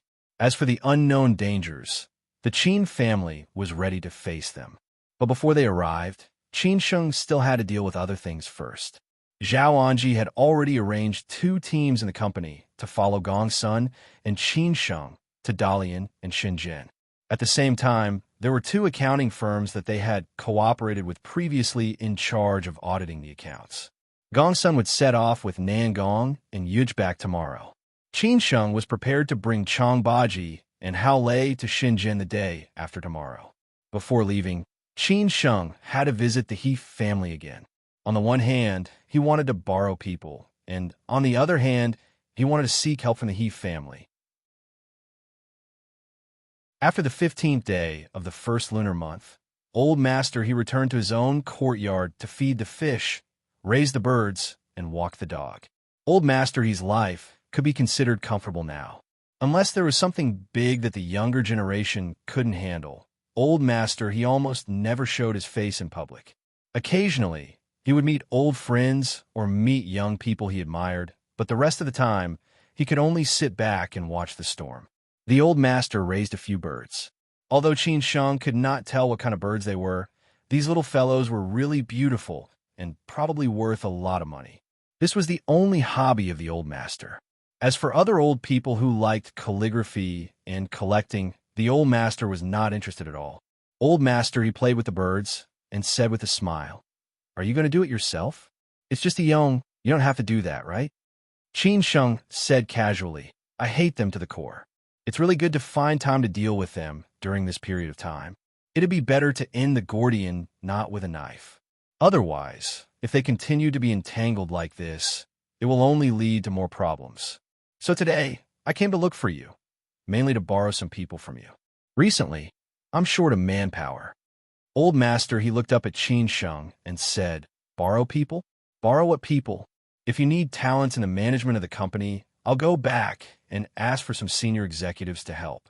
If it's other people, you can tell me in detail so that I can find them. Don't bother. Just ask Fu Rong and He Wei to follow me to Shenzhen. I've known them for a long time, so I'm relatively more familiar with them. I also recognize their ability," Qin Sheng said honestly. Old Master he did not take it seriously at all. To him, this was indeed a small matter.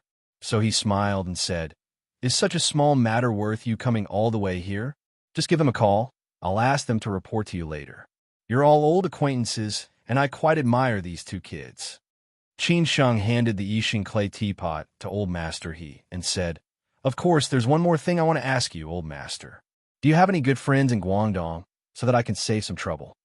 "You're really not polite," Old Master he said with a smile. To Qin Sheng, he did not want to show off and test his ability.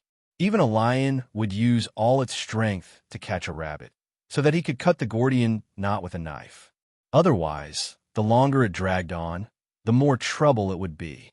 The Fang family was quite influential in the Chaos Han family circle, but they might not have many top-notch resources in Guangdong, or even if they had them, they would not let Qin Sheng use them for this matter. After all, the cost of their reputation was too high. However, it was different here with Old Master He. The He family had a certain amount of influence in Sizhou City.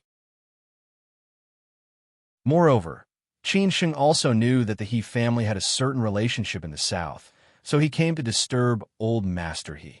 Qin Sheng replied in a hurry, "Old Master, you like the Yixing clay teapot. I have a friend who happens to have a few treasures in his collection. I'll bring them to you later as a gift." Although the He family was the guardian family of the Qin family, and the Qin family could ask them to do anything, if the He family did not admit it, the Qin family could not do anything. For example, weren't the other 2 families the same? Therefore, Qin Sheng was very respectful in front of Old Master He. Even if Qin Chang'an met Old Master he would definitely not dare to act rashly. How could Qin Sheng dare to be disrespectful? Moreover, it was because Old Master he had recognized Qin Sheng, so he talked to Qin Sheng about everything. If he did not recognize Qin Sheng, Old Master he could totally talk to Zhao Anji about everything, right? Old Master he laughed and pointed at Qin Sheng, saying, "You brat, when did you learn these crooked ways?" I do have an old friend in Guangdong. He is a retired member of the Standing Committee of the Provincial People's Congress. Although he is retired, his influence is still there. You can visit him when you go to Guangdong. I will give him a call. That's right. You can visit him in Guangdong. Qin Sheng was overjoyed when he heard what Old Master he said. It seemed that today's trip was not in vain.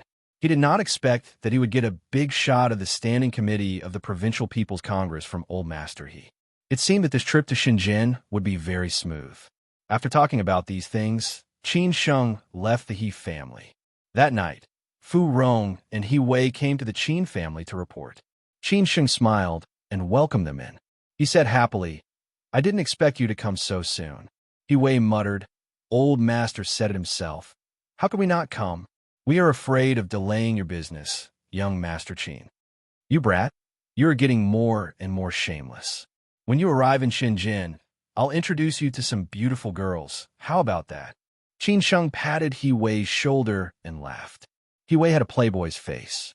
No wonder Fu Rong always scolded him as a gigolo. He Wei said happily, "Okay, it's good to hear you say so." At this time, Qin Sheng walked towards Fu Rong and said with a smile, "I'll have to trouble you again this time." Fu Rong and He Wei were two completely different types of people. He Wei looked handsome and liked to play around, but Qin Sheng knew that he was cruel and merciless. Fu Rong looked cold, but he was actually quite warm inside. It was just that he was not good at talking. "Then don't trouble us in the future," Fu Rong said faintly. Qin Sheng laughed and said, "I have booked the plane tickets for you. You will leave for Shenzhen tomorrow morning. After you arrive, keep an eye on the person who gave you the information. I will meet you the day after tomorrow." "Okay, if there's nothing else, we will go back first." Fu Rong took the information from Qin Sheng and said straightforwardly.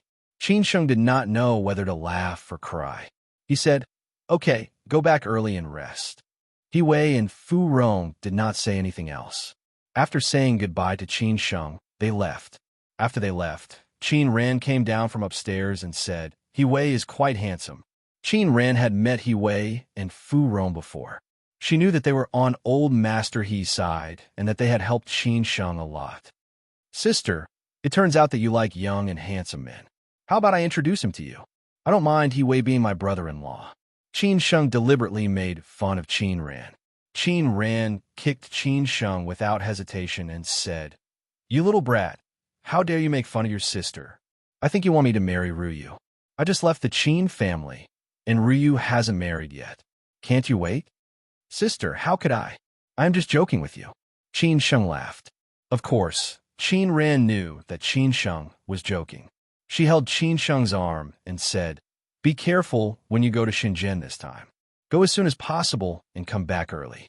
"I know," Qin Sheng said quietly. The next afternoon, Qin Sheng picked Song Ruyu up from work and went back to the Song family for dinner. Song Ruyu's parents were very happy to see their son-in-law. They prepared a big feast for Qin Sheng. Qin Sheng even drank some wine with his father-in-law. After dinner, they chatted in the living room for a while, and Qin Sheng was ready to go back. Song Ruyu walked Qin Sheng downstairs. At this time, Qin Sheng said to her, "I have to go to Shenzhen tomorrow. I may not be back in a short time. Take care of yourself." "What happened?" Song Ruyu was a little worried. Qin Sheng put his arm around Song Ruyu's waist and walked forward unhurriedly. "Nothing happened. I just have to deal with some trifles of the Qin family. The company is being restructured. They want to check the accounts of the recent 5 years. I guess there will be a lot of resistance in Shenzhen, so I have to go in person. Well, come back early." Song Ruyu, of course, knew that Qin Sheng was busy. She was not the kind of woman who liked to be clingy. At this time, Qin Sheng stopped and looked down at Song Ruyu. "Will you miss me?" Song Ryu blushed instantly. She didn't know how to answer such a direct question. Qin Sheng looked at her gently. If she didn't answer, he would keep looking at her like this. Maybe she couldn't stand Qin Sheng's gaze. She had no choice but to lower her head and nod. Qin Sheng felt that this was enough. He raised his hand, pinched Song Ryu's delicate chin, and slowly kissed her lips. When Qin Sheng lowered his head, Song Ryu already knew what he was going to do. This time, she didn't stop him. She had already closed her eyes and cooperated with him stiffly. Obviously, her heart had already belonged to Qin Sheng. The next morning, Qin Sheng set out for Shenzhen with Chang Baji and Hao Lei. For Qin Sheng, this trip was not very dangerous. He had already made all the necessary preparations, such as his relationship with the He family and the Fong family. If he still couldn't win He Yong's heart, then He Yong would be too powerful. When Qin Sheng went to Shenzhen, sixth uncle happened to be on his way to visit old Master Long. After the secret talk between the three families, sixth uncle couldn't help but ask old Master Long for some information. Now it seemed that there was some progress.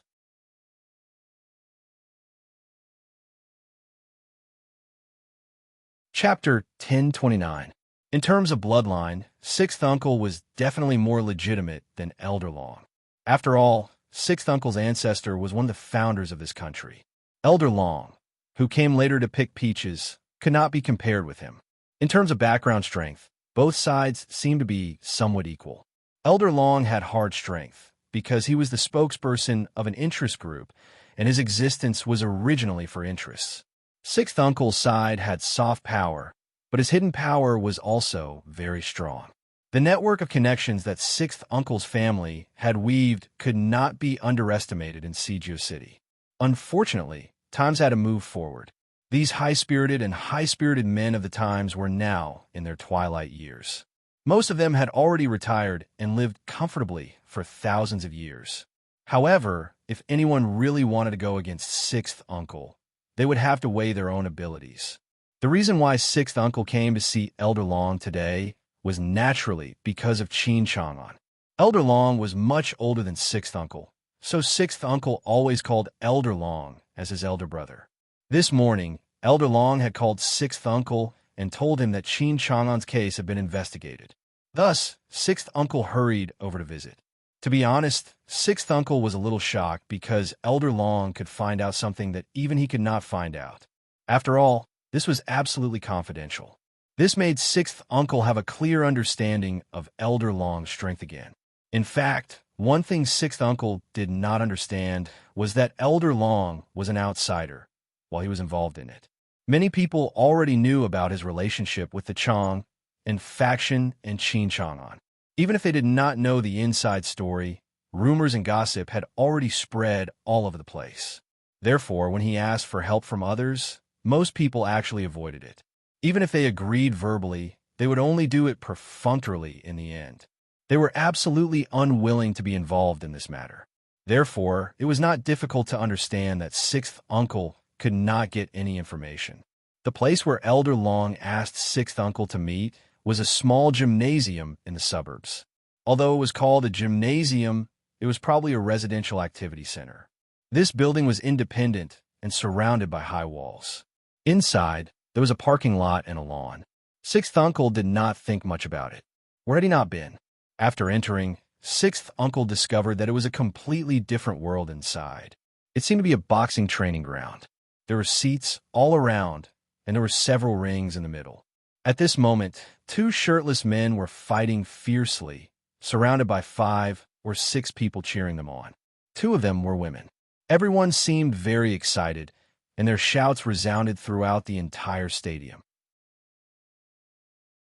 Elder Long was currently sitting in the middle of the room, watching the entire match from top to bottom. However, he did not smile and simply watched the match.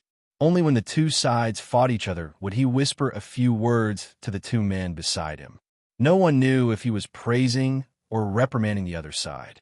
After the sixth uncle came over, Elder Long just greeted him politely. "You are here. Have a seat." The sixth uncle sat down calmly, and someone immediately came over to make tea for him. The sixth uncle wanted to say something, but Elder Long said, "Don't say anything. Let's just watch the competition first. Both of them are quite strong. Who do you think will win? How about we bet 100 yuan? Oh, the sixth uncle said with interest. He did not pay much attention to the situation on the field, as if he did not dare to be interested in it. Since Elder Long had said so, the sixth uncle definitely had to give face to Elder Long. He looked at the two people on the field casually. It seemed that this competition was very fierce, and the strength of both sides should be about the same. Otherwise, their faces would not be covered with blood. Based on the current situation, it seemed that the one wearing the yellow shorts had a greater advantage. His physical strength was very strong, and his fighting spirit was also very strong. He kept attacking, while the one wearing the green shorts seemed to be a little tired. He was tired of defending himself, but there were fewer scars on his face than the one wearing the yellow shorts. Could it be that he was hiding his strength and looking for a chance to strike later? After watching the competition for a while, the sixth uncle smiled and said, "Then I will bet on the one wearing the green shorts." Elder Long did not have the habit of gambling. He just wanted to see his own eyes. As for the strength of the two people on the field, he did not know. At least, he had watched the competition, and betting 100 yuan was just to add some good luck. Since the sixth uncle had bet on the one wearing the green shorts, he smiled and said, "Then I will bet on the one wearing the yellow shorts."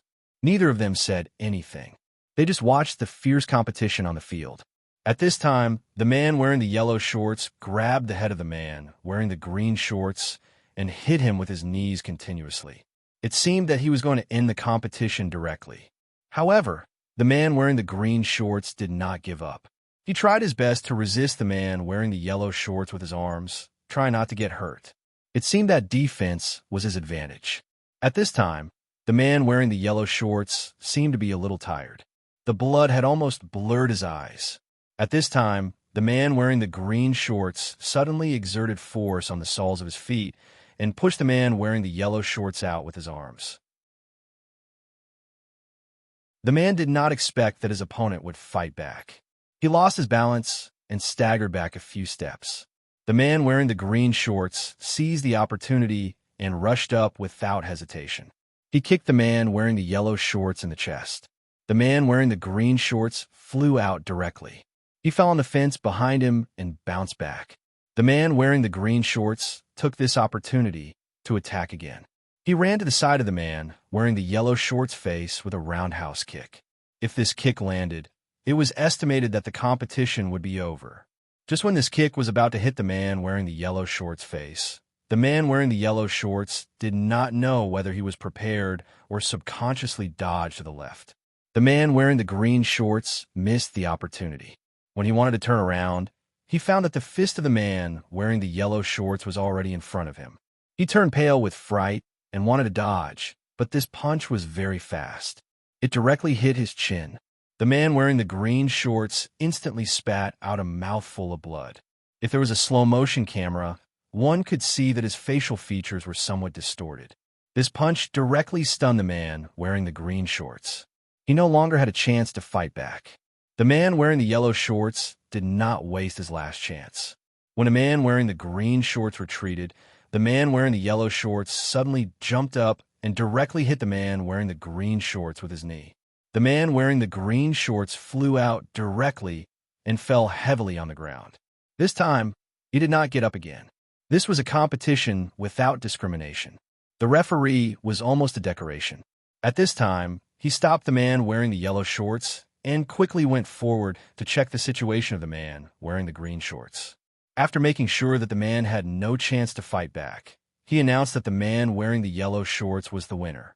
The man wearing the yellow shorts finally revealed a victorious smile. His friends behind him also shouted to their heart's content. This competition was completely over. On the spectator's stand, Elder Long looked at the sixth uncle and said, "You lost." The sixth uncle shook his head and smiled bitterly. It did not occur to him that the man wearing the yellow shorts was not only good at attacking, but also very scheming. He had no choice but to take out 100 yuan from his wallet and hand it to Elder Long. Elder Long put it in his pocket happily. It seemed that he was happier than if he had earned 1 million yuan. However, earning 1 million yuan now would not make him smile at all. Money was already a number to him. Elder Long said. In fact, the strength of both sides is almost the same. However, although the man wearing the yellow shorts is good at attacking, he is not a hothead who only knows how to attack. He also knows how to make the opponent reveal his flaws and then take the right medicine to deal with the problem. As for the man wearing the green shorts, he has found a lot of opportunities. If he had continued to insist on defending or deliberately set up a trap, he could have also won. However, he did not wait for the opportunity to appear and attacked rashly. Elder Long repeated. The sixth uncle laughed happily and said, Elder Long, there is a hidden meaning in your words. Isn't it? You're like the man wearing the yellow shorts, who has been attacking all the time. However, the opponent's defense is a little difficult for you to deal with. Why can't you show your flaws and let them take the initiative to attack? Then you can lure the snake out of the hole. The Qin family is just like the man in green shorts. Their strength is not weak. However, without Qin Chang'an, a sharp sword, they can only defend passively. Only when they take the initiative to attack will an opportunity appear. However, if they continue to defend like this and save their strength to wait for an opportunity, at that time, the ones who will lose will be you, Elder Long said unhurriedly. The sixth uncle chuckled and said, Then what do you think we should do now? Hasn't the Qin family taken the initiative to attack now? Elder Long replied with a smile. The sixth uncle seemed to understand and replied, You mean Qin Chang'an's motive this time? I want to know what he said on Earth. Lao Lu, sometimes you are too confused. You just have to get to the bottom of it. Would Qin Chang'an take the initiative to tell you something about the Qin family? Are you stupid, or is he stupid? He must have told you something about the Chang and system, which will definitely involve you. However, if he does this, he will be courting death, because he has been in charge of the Chang and system these years. Your opportunity will appear soon. So don't care what he said, just find a way to make him have no chance to turn over. Then what he said will be useless, Elder Long suggested. Of course, the sixth uncle knew what Elder Long meant. That was what he was doing now. Zhe Yuan had already submitted the evidence to the joint investigation team. Now, they were just waiting for the news. However, he still wanted to know what on earth Qin Chang'an had said. So he frowned and asked, Brother, what on earth did you find out? Elder Long said quietly, Nothing. What Qin Chang'an told us this time are all unimportant things, such as the accounts of the Chang'an department. Maybe he's just stalling. You have to speed up. I don't know how much he knows. If you can make him collapse completely, he won't be able to say anything. Of course, this was only what he said. As for whether the sixth uncle would listen to him, he did not know. The sixth uncle said doubtfully, I see. We will speed up. Some things have been submitted, and we will continue to do so. Elder Long, you have to find a way to pressure us. Don't worry. What you want is the control of the Chang'an system. What I want is the life of the Qin family, Elder Long said with a gloomy face. After hearing that, the sixth uncle left with satisfaction. However, he cursed the old man in his heart for not telling the truth. He must have known the details, but he was not willing to tell him. It seemed that he had to find a way. As for Elder Long, the sixth uncle was more ambitious. He did not care about the life or death of the sixth uncle at all. He only cared about the ending of the Qin family, which was what he wanted. Therefore, the cooperation between the two sides was selfish. Neither of them was willing to tell the other side the truth. At this time, Qin Sheng had arrived in Shenzhen. Shenzhen was a special city. It was also the only city in the country. In a short period of time, it had developed from a small fishing village to an international metropolis.